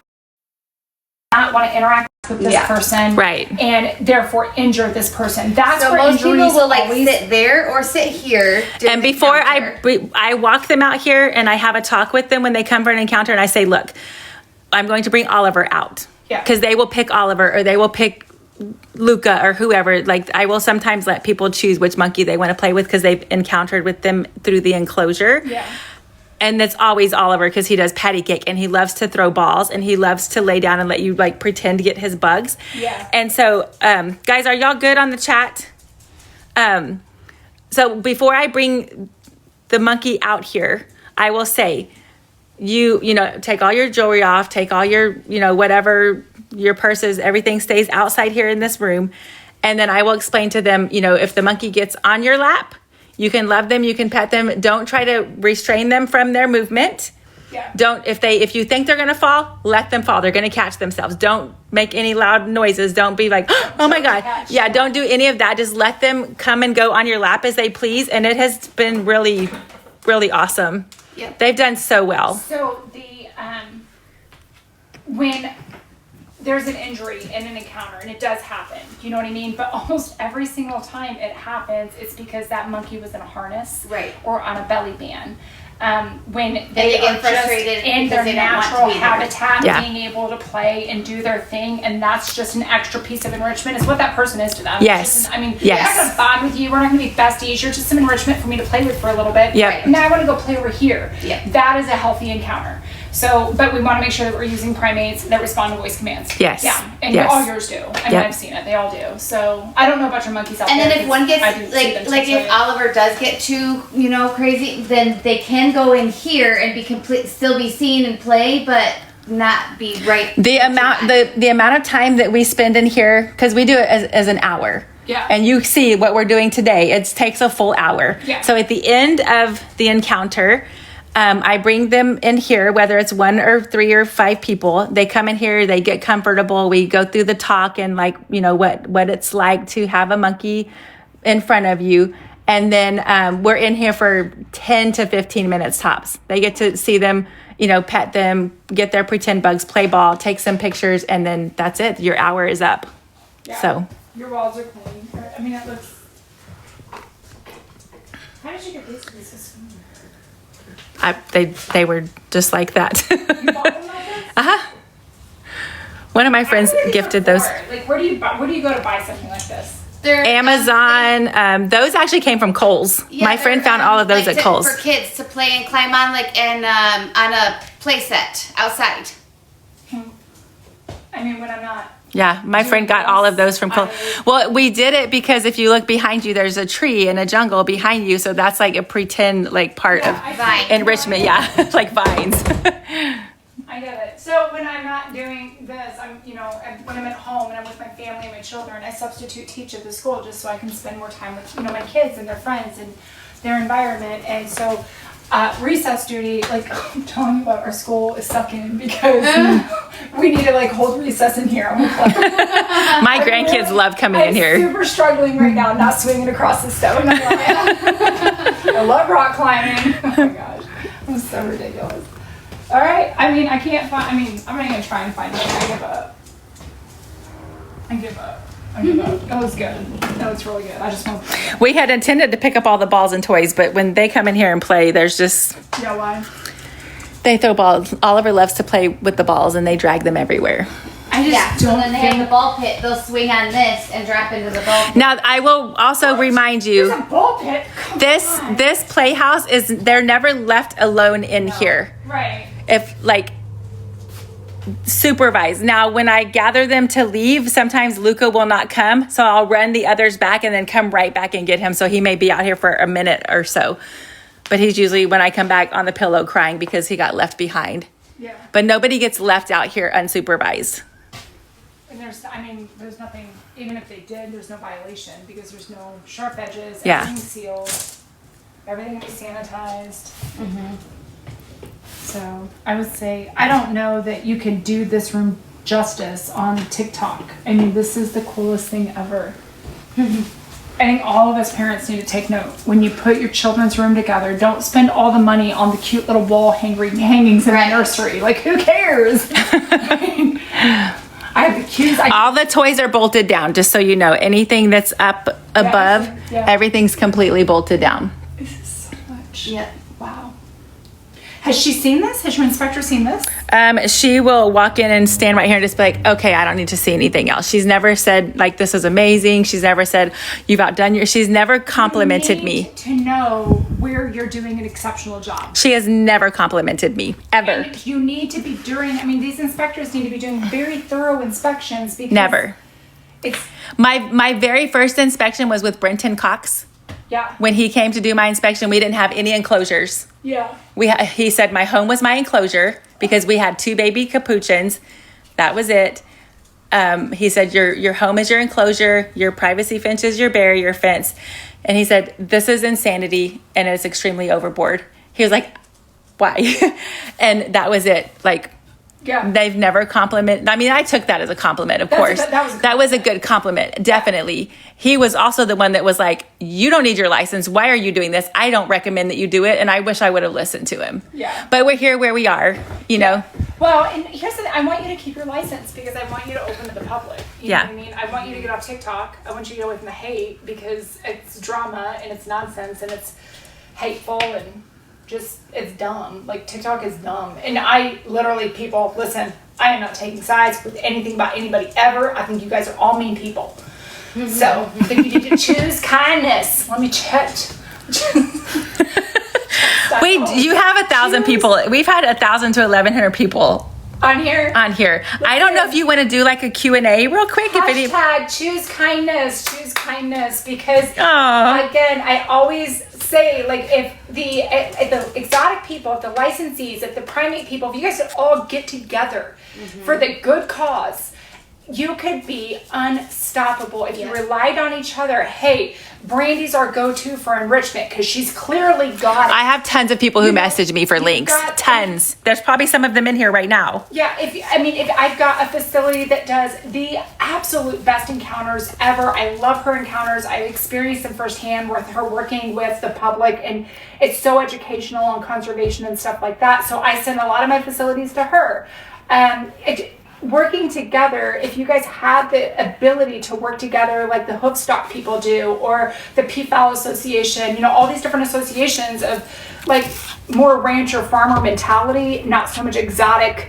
There's something that happens in the brain when you get to exotic people. You know what I mean? There's something different there. Yeah. Like you guys not only couldn't share a thought, you couldn't even share toilet paper, like anything. Like there's no rhyme or reason to why we must. And I know somebody's saying right now, well, it's because this person said this and that person said that. And I'll tell you the same thing I tell my teenage daughter: choose kindness, rise above it, and move on. And just come together and work for the betterment of the animals. It's not in the animal's best interest to, you know, work with government to have them yanked from the only people they've ever known. Right. So it's 12:39. Do you want to do any kind of Q&A? There are some people asking some questions. Yep. Why do people need to be licensed or not licensed? If you are monetized, if there is money, interstate commerce of any type, then you have to be USDA licensed. So just because you've been monetized, you've gotten away with it, means that if later on down the road, you know, you want to start breeding, you know, porcupines and you need to get licensed, you're not going to be able to get licensed because you exhibited in the past without a license. So they're going to come back. USDA is going to send you a letter that says, you know, we believed you violated the Animal Welfare Act during this time by operating without a license. Therefore, you were not fit for a license. So someone is asking about how we have the drain line ran. When we rinse out the enclosure, the drain line ran into our pond. Mind you, we have a septic that also drains my waste into the earth beneath us. So someone's asking about our pond with the drain line. So what she's calling a pond, as country folk would call a lagoon. So they're perfectly fine and legal the way she has hers built. It's surrounded by a fence, so it's appropriate, and she doesn't have fish in there. So it's not like a DNR situation. Not that I inspect, you know, DNR. I think strictly USDA, U.S. Fish and Wildlife situations, but I mean, like I told you, she barely walked 2 foot across the barrier fence, and I just don't understand. Why never 360'd my enclosure. Again, my goal is for the USDA. If anybody has any questions, y'all ask them now. For the USDA to work with licensees, you know, be a resource to licensees. I think that with this specific instructor, it's a really toxic relationship to only care about what she sees on TikTok and not actually get in there and look at the welfare and the operation of the facility. Yeah. So to not look at it, to not be logging it in your memory, then. Mandy says, if you could change one thing at Brandy's, what would you change? I would have her get off TikTok and open to the public. I mean that in the best way. So that means none of you guys. What about dirty diapers? Someone was concerned about the dirty diapers. She changes her primates every 3 hours. I think they're talking about the disposal. There was a huge issue about the disposal of the dirty diapers. When do they want you to get a diaper, Jeannie? We put them in plastic bags. I tie them in the knot and they go in our big commercial dumpster. I don't understand what's wrong with that. I did the same thing with my kids. Call CPS. What are they? I guess explain to me what's wrong with it, so I can at least. It's a biohazard. Because what part of that is a biohazard? The primate feces. How is primate feces any different than the human primate diaper? Like, you feed these guys human grade food. Like, what's the difference between primate poo and baby poo? In fact, the diapers that Brandy uses don't have those granules and all those things that, like, I think that would be more toxic than, you know, these very. If y'all don't come up with good questions, we're gonna log off. There is one right here. What do you think of the? Oh, go ahead. Of the new spider sleep quarters, the blue house that you went in. It's compliant. That's totally compliant. Can you talk about what, remember when I was talking to you as we were building that and you said to me, I wouldn't be worried about that. What I'm worried about is you keeping them in the enclosure all day and then bringing them back into the house to sleep at night in totally different So 69-degree temperatures in my Is house. there a ratio from So human hold, this is protectors here's to the monkey? issue. I want to make this make sense. I don't know what that means, Rita. So I want to make this make sense. The Can you confirm the climate control inside of the, I literally That's just, the biggest question is the everyone is very worried about the heat source and the cooling source in that building. Nonstop. Non-compliant or unsafe for the monkeys. So the monkeys don't have access to the heat source. They can't touch it. They can't reach it. So there's no chance of them burning themselves. It had the different levels, you know what I mean? So it's got that basket right there. So they've got the perching that they need to have in there. The temperature is adequate. What is not safe, again, let's guys step away for a minute from this approach that we need to treat these people, these primates as people. Again, anthropomorphism is the term. When you take a primate and you have them outside all day long, and this is the habitat that they're used to, the temperature, the climate, the humidity, this is what they've been in all day long, and then you take them inside to an air-conditioned house, you are really, really messing with this primate. I know all of you that own primates feel like you know everything about these primates, but I promise you, we use experts that have been doing this. I've got a primate expert that has written books. Like, this is what he does on animal welfare of primates, and he's done it for over 50 years. Moving animals from indoor facilities to outdoor facilities is dangerous for the primate. You're changing so much by taking them from, a natural habitat to a climate controlled room. So you're either inside or you're outside during extreme weather months. To be going back and forth isn't healthy for the animal. However, provided you have to be able to provide this animal an area where they can go to be cooled. So inside that night house, they can go in there to be cooled. Then they can go back outside. You know what I mean? They are not being exposed to, straight air conditioning on their body. She does water features, you know what I mean? So they have ways to cool. Primates cool a lot through their hands and their feet. So throwing their entire body into an air-conditioned house all night long, this is not how we cool our primates. We use water features. We cool through their hands, their feet. They're well hydrated. Their body condition looks good. If these animals at any time, and again, I will that's a really good call a question. facility in the middle of the day and be like, hey, I want to see this enclosure. We spot inspect. A lot of people think that, I don't get to see the real thing. I get to see the real thing more than most people. She turns TikTok on live when she wants you to see something. I call her and say, let's go. Show me, FaceTime me. I want to see your outdoor enclosure. I have never seen her primates in distress with that outdoor enclosure. The night house, or that separate building that she's got that they can go into, I inspect zoos. You know what I mean? That is nicer than a lot of these zoos. So this is not something that is a concern for me at all. And if it was a concern, I would be like, listen, Brandy, this is what I want you to do. Like, this is what I'm going to need to have happen here. I don't have that concern with that building. It's perfectly adequate. What is the best way to respond to a citation to minimize future risk? Appeal it.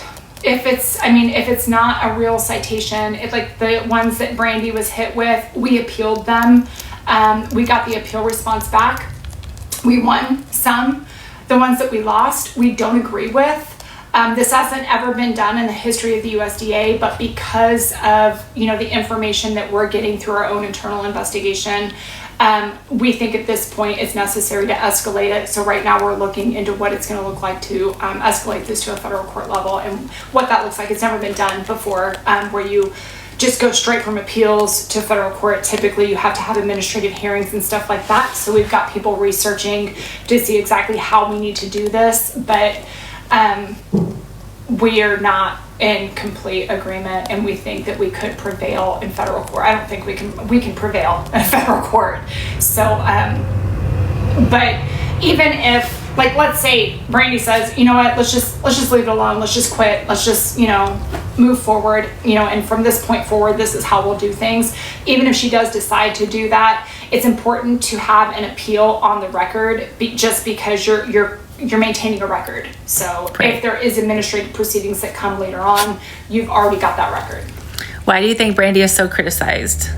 Because she's on TikTok, and TikTok is for Satan. Can you explain how the monkeys are going to cool themselves in the summer again? Because I think some people miss how you were saying that they cool with water and things. Because multiple people keep asking, is there air conditioning, and how are they going to cool themselves?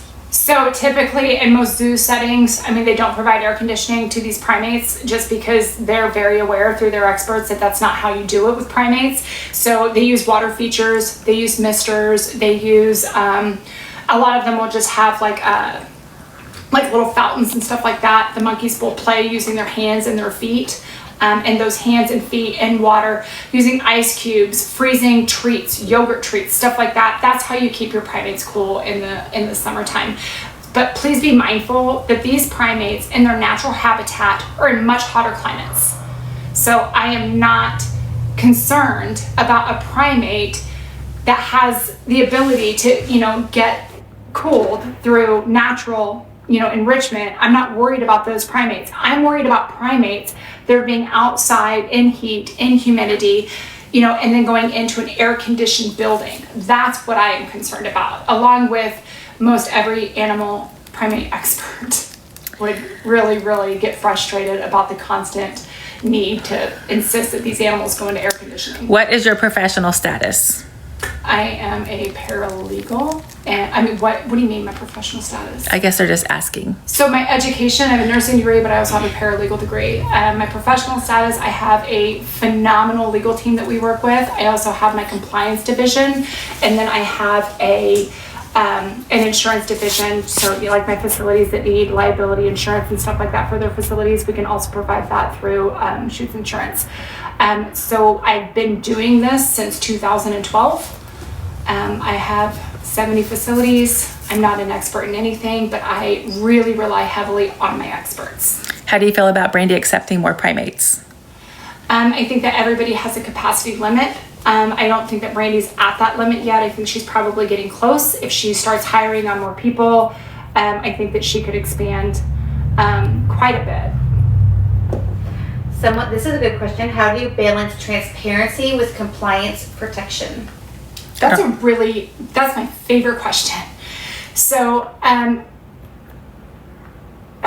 let me think of how to answer that without stepping on my words. I think I need my facilities to be transparent with me, 100% transparent with me. I need my facilities, do not lie to me. If you did something wrong, if there's something that we need to fix, talk to me about it, let's fix it. A lot of my facilities have amazing USDA inspectors that they can reach out to and say, hey, listen, I have a situation, what do I need to do?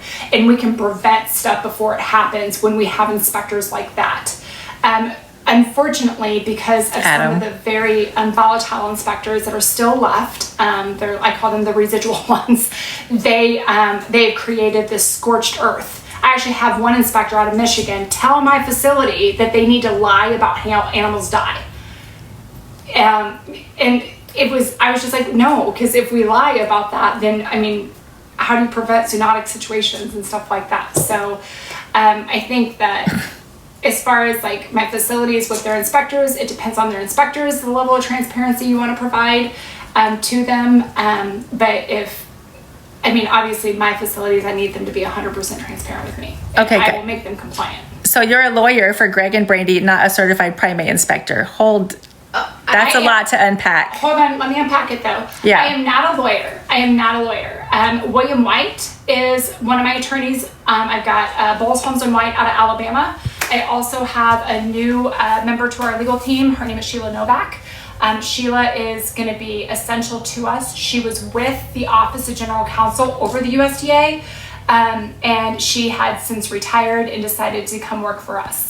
So she is a great asset to us. I already said, I am not an expert on any specific animal. I rely heavily on my experts. That they do a really good job of educating us. And when in doubt, when I'm not sure, I've been doing this since 2012, but when I am not sure about something, obviously I take the photograph, I send it to one of my experts, I'll take the videos, send it to one of my experts, and I don't have an expert that is on all animals. I have, a giraffe expert that I go to that she is fantastic. I have primate experts that I go to, bird experts. I love my bird expert. He's amazing. So I have multiple experts that we have as resources. This is a good question because this gets talked about a lot. I was asking about people saying that the monkey noises are inappropriate and they're being hurt. Wait, it just went away, so I got to refind it. So They're not actually being hurt. when they're not actually, basically, the complaint is that the monkeys are always screaming and crying and they're not being taken care of right, or they're being hurt, or they're in need of something. I mean, are they accusing that, or are they repeating that? That's a very ignorant statement. Because yes, it gets accused. So for example, when Greg walks into the kitchen, Honesty is a crybaby daddy's girl, and she will cry and scream for him to come and get her. If we're cooking or doing something, he's like, she's fine. She's fed. She has food. She's fine. She can go in and out of the patio. Like, it's okay for her to be. Primates are very and vocal the same thing animals. with the spiders. When you walk outside, you hear them all, yay, like getting loud, So and they say that that's not a healthy sound. And that's just somebody that is not very familiar with primates at all. Primates are very, very vocal. So they don't speak English. They can't say, Dad, hold me, Dad, hold me. So, I mean, that's how they vocalize. So the best way to know if an animal is in distress is knowing that animal. Yeah. There is absolutely no way, zero chance, somebody on TikTok can determine what your primate's vocal is. So if the owner knows their primate's vocals, you know what I mean? Because nobody is the same. So if even an expert, like real experts, not, whoever Gervais used, real experts will tell you that, primates are very, very vocal animals. Someone said if you had to rate Brandy's facility 1 through 10, what would you rate it? 10, because I want to find something. I want to be able to go back and say, and it's not because I'm pompous or arrogant. I'm not. I'm a humble person, but I always want to be able to provide a service to my facilities. I want to be able to help them. So when I come to a facility and I'm sitting here looking and I'm like, there's literally nothing I can do for you. So I have 3 really good questions. One is, should the littles have an outdoor enclosure? Yes. Well, no. I mean, okay. Let's That is in our goal for this year. Yes. And let's unpack for them to have something similar to what the spiders have. When you have littles, they're getting the proper nutrients and UV light and stuff like that. Do they necessarily have to be outside? No. When you go to some of these museums that have all these different primates, those primates never get to go outside. Go to Bass Pro, Wonders of Wildlife. This place is the bougie of bougie, and a lot of those animals never see sunlight because they're inside a big huge museum, but they're provided the lights that they need and the appropriate nutrients to be able to not have to be outside. So I would say that what she has right now is appropriate, that they're not outside. Obviously, a goal would be for them to be able to something. And that is our goal for this year, to do that so that they can each have a tree and live separate as neighbors. Yeah. That is our goal for this year. But that being said, then there will be complaints that they're outside, like they complained about the spider. So it's a moot point. With the spider monkeys being outside, guys. These guys are coming out of Mexico and South America. I know. Jules is in here saying the feds are likely to be showing up here. Okay. Oh, thank you, Jules. Is that going to be till today? Should I wait? I can move my plane. I'm supposed to fly out in a little bit, but I'm happy to stay. Animal control and the game warden have already been here in the past week, so you already know that. Right. And U.S. Fish and Wildlife doesn't have a concern here. I'm already aware of this, so all of y'all's threats, it's not. Just come up with something a little bit more. But yeah, please show proof of that. Because there's not a U.S. Fish and Wildlife concern here, so I don't know why the feds, unless you're talking about the USDA to confiscate has to confiscate under 2.129. I've already spoke with the deputy director. There's not a concern for that. So again, what separates facilities that stay compliant long-term from those that struggle? Say that question again. What separates facilities that stay compliant long-term from those that struggle? So are we talking about my facilities, or are we just talking about in general? Because in general, I can't answer to that. I don't know. My facilities, facilities that call me and say, hey, I heard about you. We want to hire you. We don't have any issues. We get along with our inspector. We just want you to handle our programs and make sure we're doing everything right. We don't ever have a non-compliance, ever. My facilities that call me when they're in trouble, like this one did, they have a situation that they need help with. Getting them, I mean, I'm not a miracle worker. We're not going to fix it overnight. Litigation takes a long time, a very, very long I said time. as a nurse, we also want our state inspectors to find something. Oh yeah, see? Maybe that's why I got it from, was nursing. We want you to find something, we want to fix it.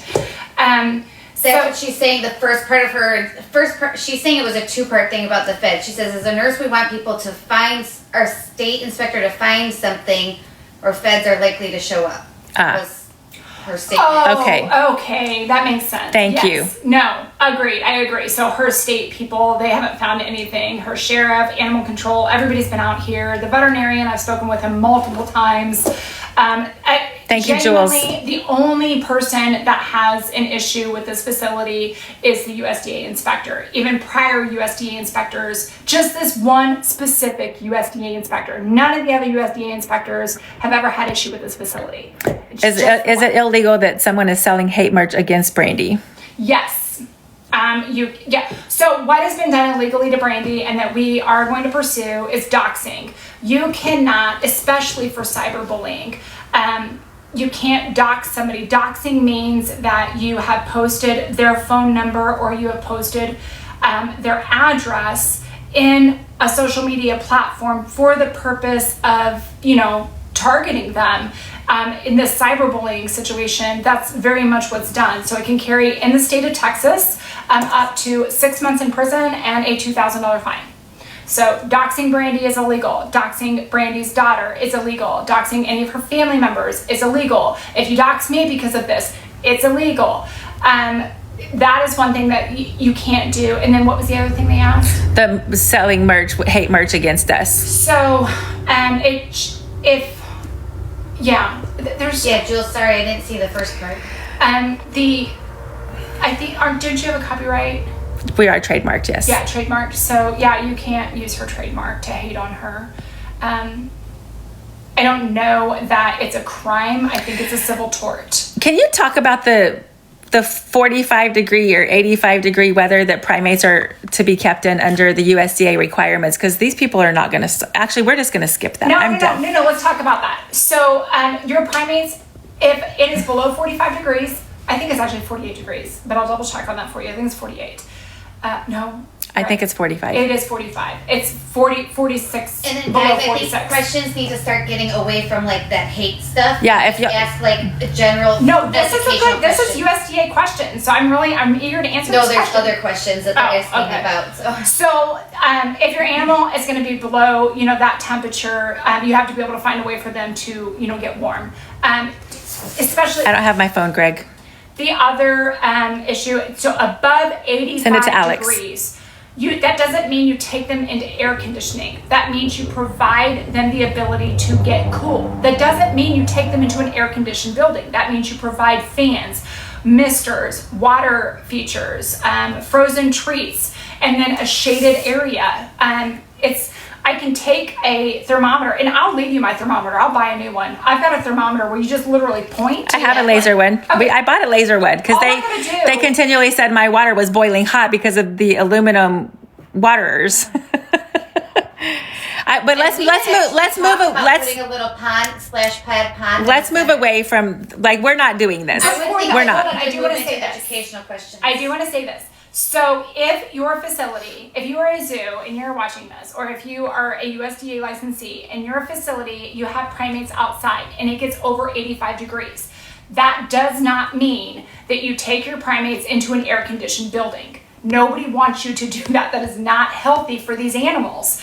What you need to do is be able to provide an area for them to find cool. So they need to have shade, fans, misters, ice, things like that. It's not, again, these animals come from heat. I think 85 degrees is really, really ridiculous because these animals are coming from much hotter climates, and they're fine. So again, it's called climatization. What your primate is climatized to. So this person has asked this question 100 times. What separates facilities that stay compliant long-term from those that struggle? And I know who you are, Primate Awareness. I'm pretty sure she did.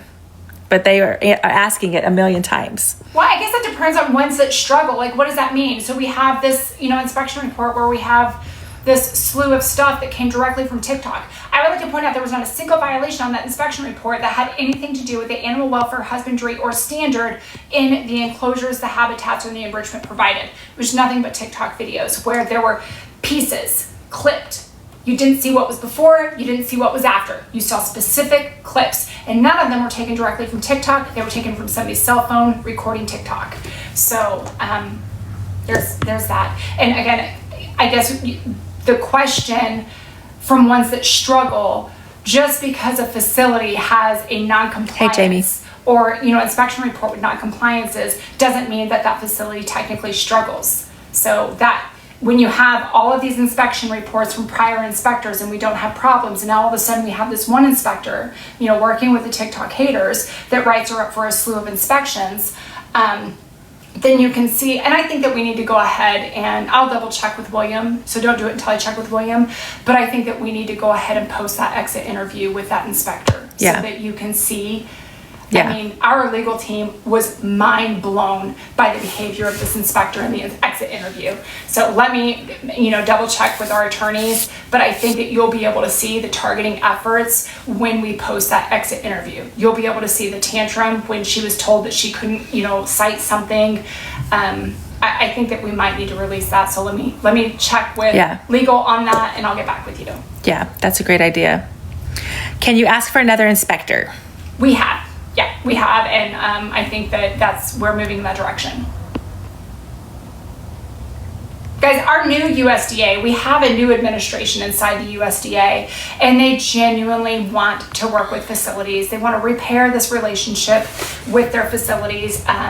They want to, be that tool, that resource for us. It's just trying to reprogram, inspectors and kind of fix that, what they were forced to do. A lot of these inspectors were very uncomfortable with, the prior administration and how things were, what they were being told to do, which is why you saw this mass influx of inspectors retiring. We lost some really, really good inspectors that told me, I just can't do it anymore, Saundra. I just can't do it. Because of, the direction that they were being, forced to take this in, which was very much animal rights driven. The USDA has all these lawsuits from PETA, ASPCA, HSUS, you know what I mean? And it's such a disservice for you guys to be filing all these different complaints, because PETA's pulling these complaints and then, determining whether or not to sue. Their goal is, okay, we don't feel like the complaint was handled appropriately, so we're going to sue the USDA, or it was handled appropriately, they did get the non-compliances, therefore now we're going to go after the facility. It's not good for the USDA, it's not good for the facilities, it's good for PETA, who kills everything they touch, and they don't own a single shelter. So let's just stop that. This is actually a decent question, and I think it's kind of what you were just saying. She said, can it be reversed from what the prior inspector did, i.e. removed from the record? I have spent extensive amounts of time looking at people's inspection reports, and it is insane the amount of citations that people are getting and the ridiculous verbiage in said citations. So we did have some meaningful conversation last week about the language in your citation. It was very much written in a way to elicit an emotional response. You know what I mean? Yeah. So that when it gets posted to the USDA website, it's going to be mass hate because the way the inspector wrote this. But she used words that are not going to hold. They're not going to hold up. They're not going to hold water. This may have happened. This could cause this. Yeah. That is not a violation. So, and the fact that, it's staying on the inspection report, some of them they are removing. You can appeal, and then they'll go in and remove from the report. So we just need to determine, we can reappeal on this one because they did change some language and they gave me permission to reappeal. I just don't know yet. We've got to talk with legal. I haven't had a chance yet. This is a decent one because I know this topic gets brought up a lot. They're asking, do you work with or against PETA? Against. 100% of the time, I will not work with PETA. I'm at agriculture and animal rights, they cannot coexist. They will never ever coexist. And I am very ag. I am all about ag. I'm all about the farmers, all about, I prefer hoof stock, but no. So Danielle, so the capuchins being in the house and on a back porch, how will it affect them being moved outside? I don't know what you mean. They're not going to be moved outside. So our back patio is kind of inset into our home. So the temperature back there is pretty close a lot of the time. So like what is inside the house. Yes, of course will be hotter or cooler, vice versa, but they go in and out on their own. They do have the ability to go in and out on their own, just like the spiders can go in and out of their sleep enclosure. Now their sleep house, the temperature is of course going to be set much higher than like our home inside. We do 69 to 70. The spider's sleep house is going to be a much higher, closer to the outdoor temperature where they have a place to go cool down. It's not going to be 69 in there. It's not going to be 85 inside of their sleep house. I'll let you answer the question about the capuchins. What is it? Them going inside the house enclosure and going to the patio and playing in and out and jumping in and out like they do. Yeah, it's the same. There's not a big difference between the temperature on the patio and the temperature inside the house. So there's not a big enough difference to concern me on that. Thank you, Amy.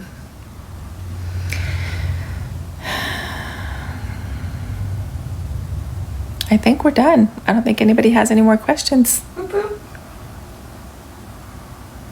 How much healthier and safer for the monkeys is this type of lifestyle compared to a zoo setting? I don't think that there's much difference here because of the amount of enrichment that she provides. The standards that she has is going to be higher than that of a zoo setting because some of these primates are in her house. So just for the sake of cleanliness and being exposed to like being in there with humans, so she's going to have a little bit higher of a standard, not because zoos are wrong, but because it's not practical for her to have, primates covered in that, that film that they have where they smell bad. Yeah. But as far as like the health of the animal, it doesn't affect them. I do look for animals that, have dry skin, they have redness or something like that, like they're being excessively washed. Her primates don't exhibit any of this. I'm not concerned. I think You're getting lots of thank yous. Lots of thank yous. Oh, good. I think we wanted to get away from these questions about all the hate, guys, so I don't know that. Yeah, I I will text her separately. Cindy, I will message you separately. How does she feel about primate ownership in general? Does she own a primate? No. And my feeling on owning primates is a lot of these people are getting these smuggled primates over the border. It has driven the market down on these primates, so just about any idiot can now get a primate, and that's concerning to me, especially people that are buying a primate and not providing. If you have a primate, you have a singularly housed animal, so primate, which is not okay. This is not good for them. You cannot always be their companion, so you either get them a friend, or you set up play dates, you do something like that where they're getting enrichment with other primates. So I don't know, I struggle with non-licensees owning primates. Once, when you're licensed, you're, you have a standard that you have to keep, so I don't know, it's a struggle for me because as long as you're buying these spider monkeys for $5,000, I guarantee you, if you spend $20,000 on a primate, on a spider monkey, $20,000, that market value tells me that you're buying an animal that was bred inside the United States and born inside the United States. If you're buying these spider monkeys for less than $10,000, you're buying a smuggled animal. So this animal, mom and dad were shot out of a tree. 90% of the time they have to kill the entire troop to get that baby.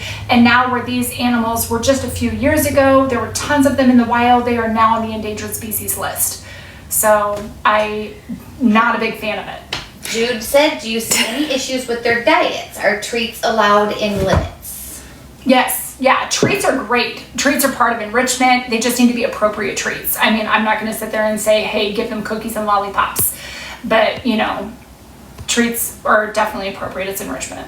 And then Jude does all of our grocery shopping for us. She makes me pay her in turkey dogs. The babies are supposed to have a turkey dog at least once every couple of weeks for her services. So that's why she's asking that. That's funny. Their diets are probably the best diet I've ever seen in primates. it is hands down probably the best diet I've ever seen. They pull out this big old, I mean, I wanted to watch it this morning, so I got here so I can see, I want to see how you do things. Well, one reason I want to see how you do things is because I want to see if it's done that way for, when you see it on TikTok, is it done that way regularly? I can tell if somebody's going through the motions, this is just their routine. Yeah. Just somebody who is, like, sometimes I'll get to a zoo and animal cares looking at each other like, do we do this, do we do that? Well, obviously you're out of routine. So here they pull out this big old French fry masher looking. And we do it on live stream all the time. Yes. And then she's like sticking a zucchini in here and she's like making this diet and she's separating them. I mean, it looks like a chef's plate. I'm like, oh my gosh. And you can tell that like she just knows where it goes. It's very much part of her routine. And I probably need to reevaluate myself as a mother because my children do not know that well. Hey, my kids were the same. Like every child has like the right to want chicken nuggets and Listen, French fries by the age of 4. I store-bought flour. I ground my own wheat berries and make my own flour and So did make we my own breads and growing up. pasta. Yes, we had our own peas and I was just telling them so all that. I'm very Yeah, much farm grew to up like table that. and still cannot compare Yes. how she feeds these animals. I feel like a terrible mother. So, someone said if you could have one statement about the whole Lox and Ollie, everything here, what would it be? Get off TikTok. Oh, Listen, let me tell You you have why. 1,000 people screaming at you, no! No, listen to me. The reason why I say that is because staying on TikTok, getting in this I'll give you that, monkey Tracy. drama, it's cost her this awful inspection report. You know what I mean? I don't want that. I want her primates to be able to have everything that they have without this toxic environment. It's just such a toxic environment that I just. and this is a prime example right here. Is it responsible to own primates if you are relying on TikTok to fund them? I don't care what you have to do to fund them. Feed pictures, What is cue the diaper orders. I don't really care what you're doing to fund them as long as it's not affecting them. So like I don't care. What's the difference if I get funded through TikTok and they're staying in their environment than me opening up as a zoo and letting all these people in? Or breeders selling babies to feed their monkeys. Right. I mean, what is the difference? So no, I think that is just an ignorant. It's just dumb. It's just not necessary. See, even when I'm saying get off TikTok because of the hate, they're just like, oh, let me double down on the hate. That's Yeah, what I'm that's saying. what they do. Like, And let's that's- just open up to the public. You know what I mean? Do the tours. You know what you need to do? You need to do monkey yoga. You need to have a whole entire yoga class. And you're in Corpus That's what it should be Christi. cute. You have no idea how much money I pay to go to hot yoga. And here, I mean, it's just here. Here's hot yoga. Thank you, Nancy. So let's How do just. inspectors evaluate enrichment for single household primates versus like a zoo? So, and zoos have singularly housed primates. Sometimes there's like a behavioral issue that this primate has to be singularly housed. You have to be able to provide additional enrichment for these animals. And then you really need to try very, very hard to find a primate that can be an audible, or visual distance to these primates where they can vocalize back and forth to each other if it doesn't cause a stress environment. We do have some primates that came from some really bad situations that putting them around other primates just creates too much anxiety and it's not good for them. So what we do is we create a singularly housed primate enrichment program where we're alternating enrichment more often. We're using different types of enrichment. It's just like a constant change. Primates are enrichment for themselves. So for primates that don't have another primate, you have to find a way to constantly enrich those primates. Lando Strong and everybody here does exactly see every month all the projects we do. Everybody sees where their support and donation and gifting goes. We are, like you're right. We're very open with that. We're probably too transparent, to be honest.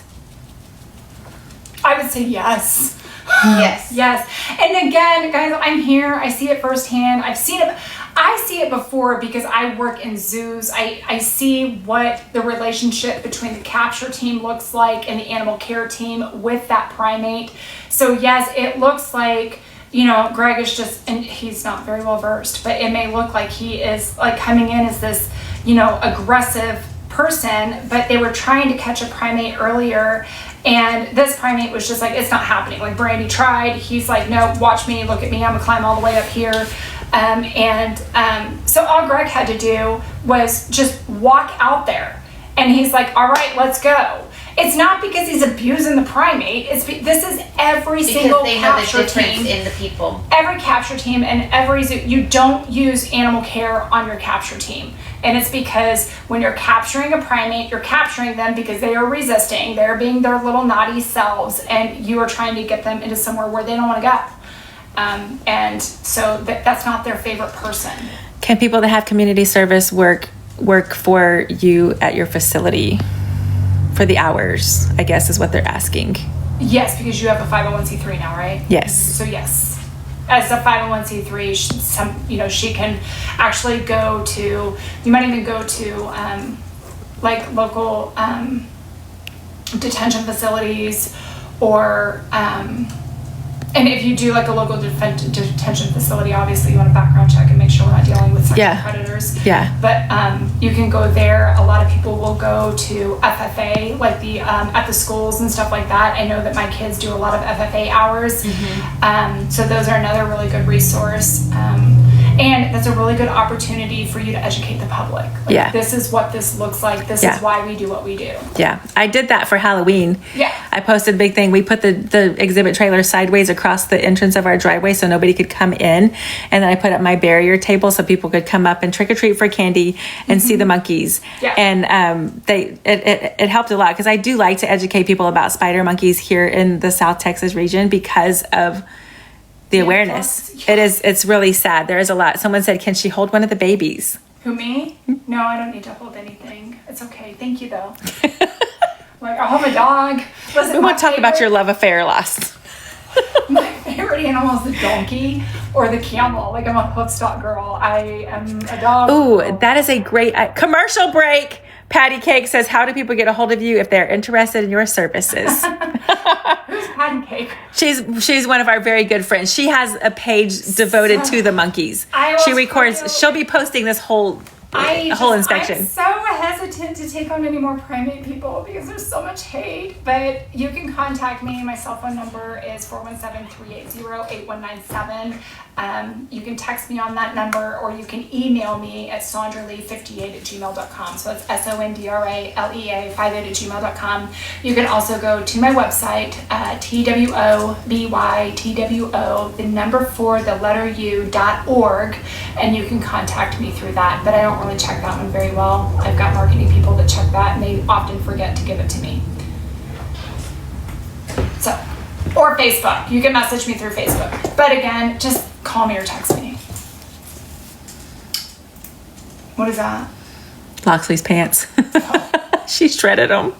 They were cute. These were our favorite pair. All right. Good. We're going to go visit a little bit before I got to take this. We're gonna go eat some dinner. Yeah. Lunch. Yeah, for sure. I don't think she'll have a lot of people calling her. What is She doesn't. She is very professional, you guys. Oh no, my phone blows up, but I usually, you'll get me better by text because I don't always. Lots of thank yous right now. Lots and lots of thank yous. I will say I've got over 70 facilities right now. So Guys, let's see if we can finish that live goal, please. taking on new right now, it's a little difficult, but so I prefer, like, I can take on new clients right now that are not already in trouble. It's hard for me to take on, new clients that are having legal problems. So if you don't have any problems and you just want to start services, we can get you in. So primate awareness, I am pretty sure, is a page that is, Who? Hang on. Oh, my hips. What did this say? Hold on. I read that wrong. Primate awareness says, do you mind if I use part of this for educational purposes? I don't care. Part of today's education on my page. Sorry about that. And I believe Patty Cake is recording it too. Yeah. Oh, my goodness. You are so teeny tiny. I don't know what to Awesome. do with you. And she's full grown. I know. I'm not a I know, she's so cute. Her got a bow. She's dusty. She's all dusty now. She girlified my dog. Now my dog thinks she's Monica, thank you for all the crabs. Oh, her feet are dirty. Yeah, she's all dirty. We're gonna have to wash She's her. all muddy. Oh. She said, "I'll pay outside." Her favorite thing to do is play with my donkey and my chickens. Like she's a Thank you farm guys girl. so much. She did. I am so thankful that she let. I know there's a lot of thank yous going on in here, but that was very, very kind of her to let us take And you we had guys lots on this of really journey. great Yeah. questions. Yeah. So I'm happy to help. I did. The reason why I quit doing the TikTok questions with you guys was because we literally had somebody report my attorney for practicing without a license. Guys, he is very much licensed in Alabama, Texas, New York, Washington, D.C. He's very, very licensed. And he's an incredible attorney, but there was just so much hate that came out to us that I'm like, it ain't worth it. I don't care. I don't have time for it. Thank you, Jude. All right, guys. Before I quit her. I'm hopping off. Come here. Thank y'all so much, everybody who worked on the live goal, and we will come back on later. Thank you guys so much for everything. Bye.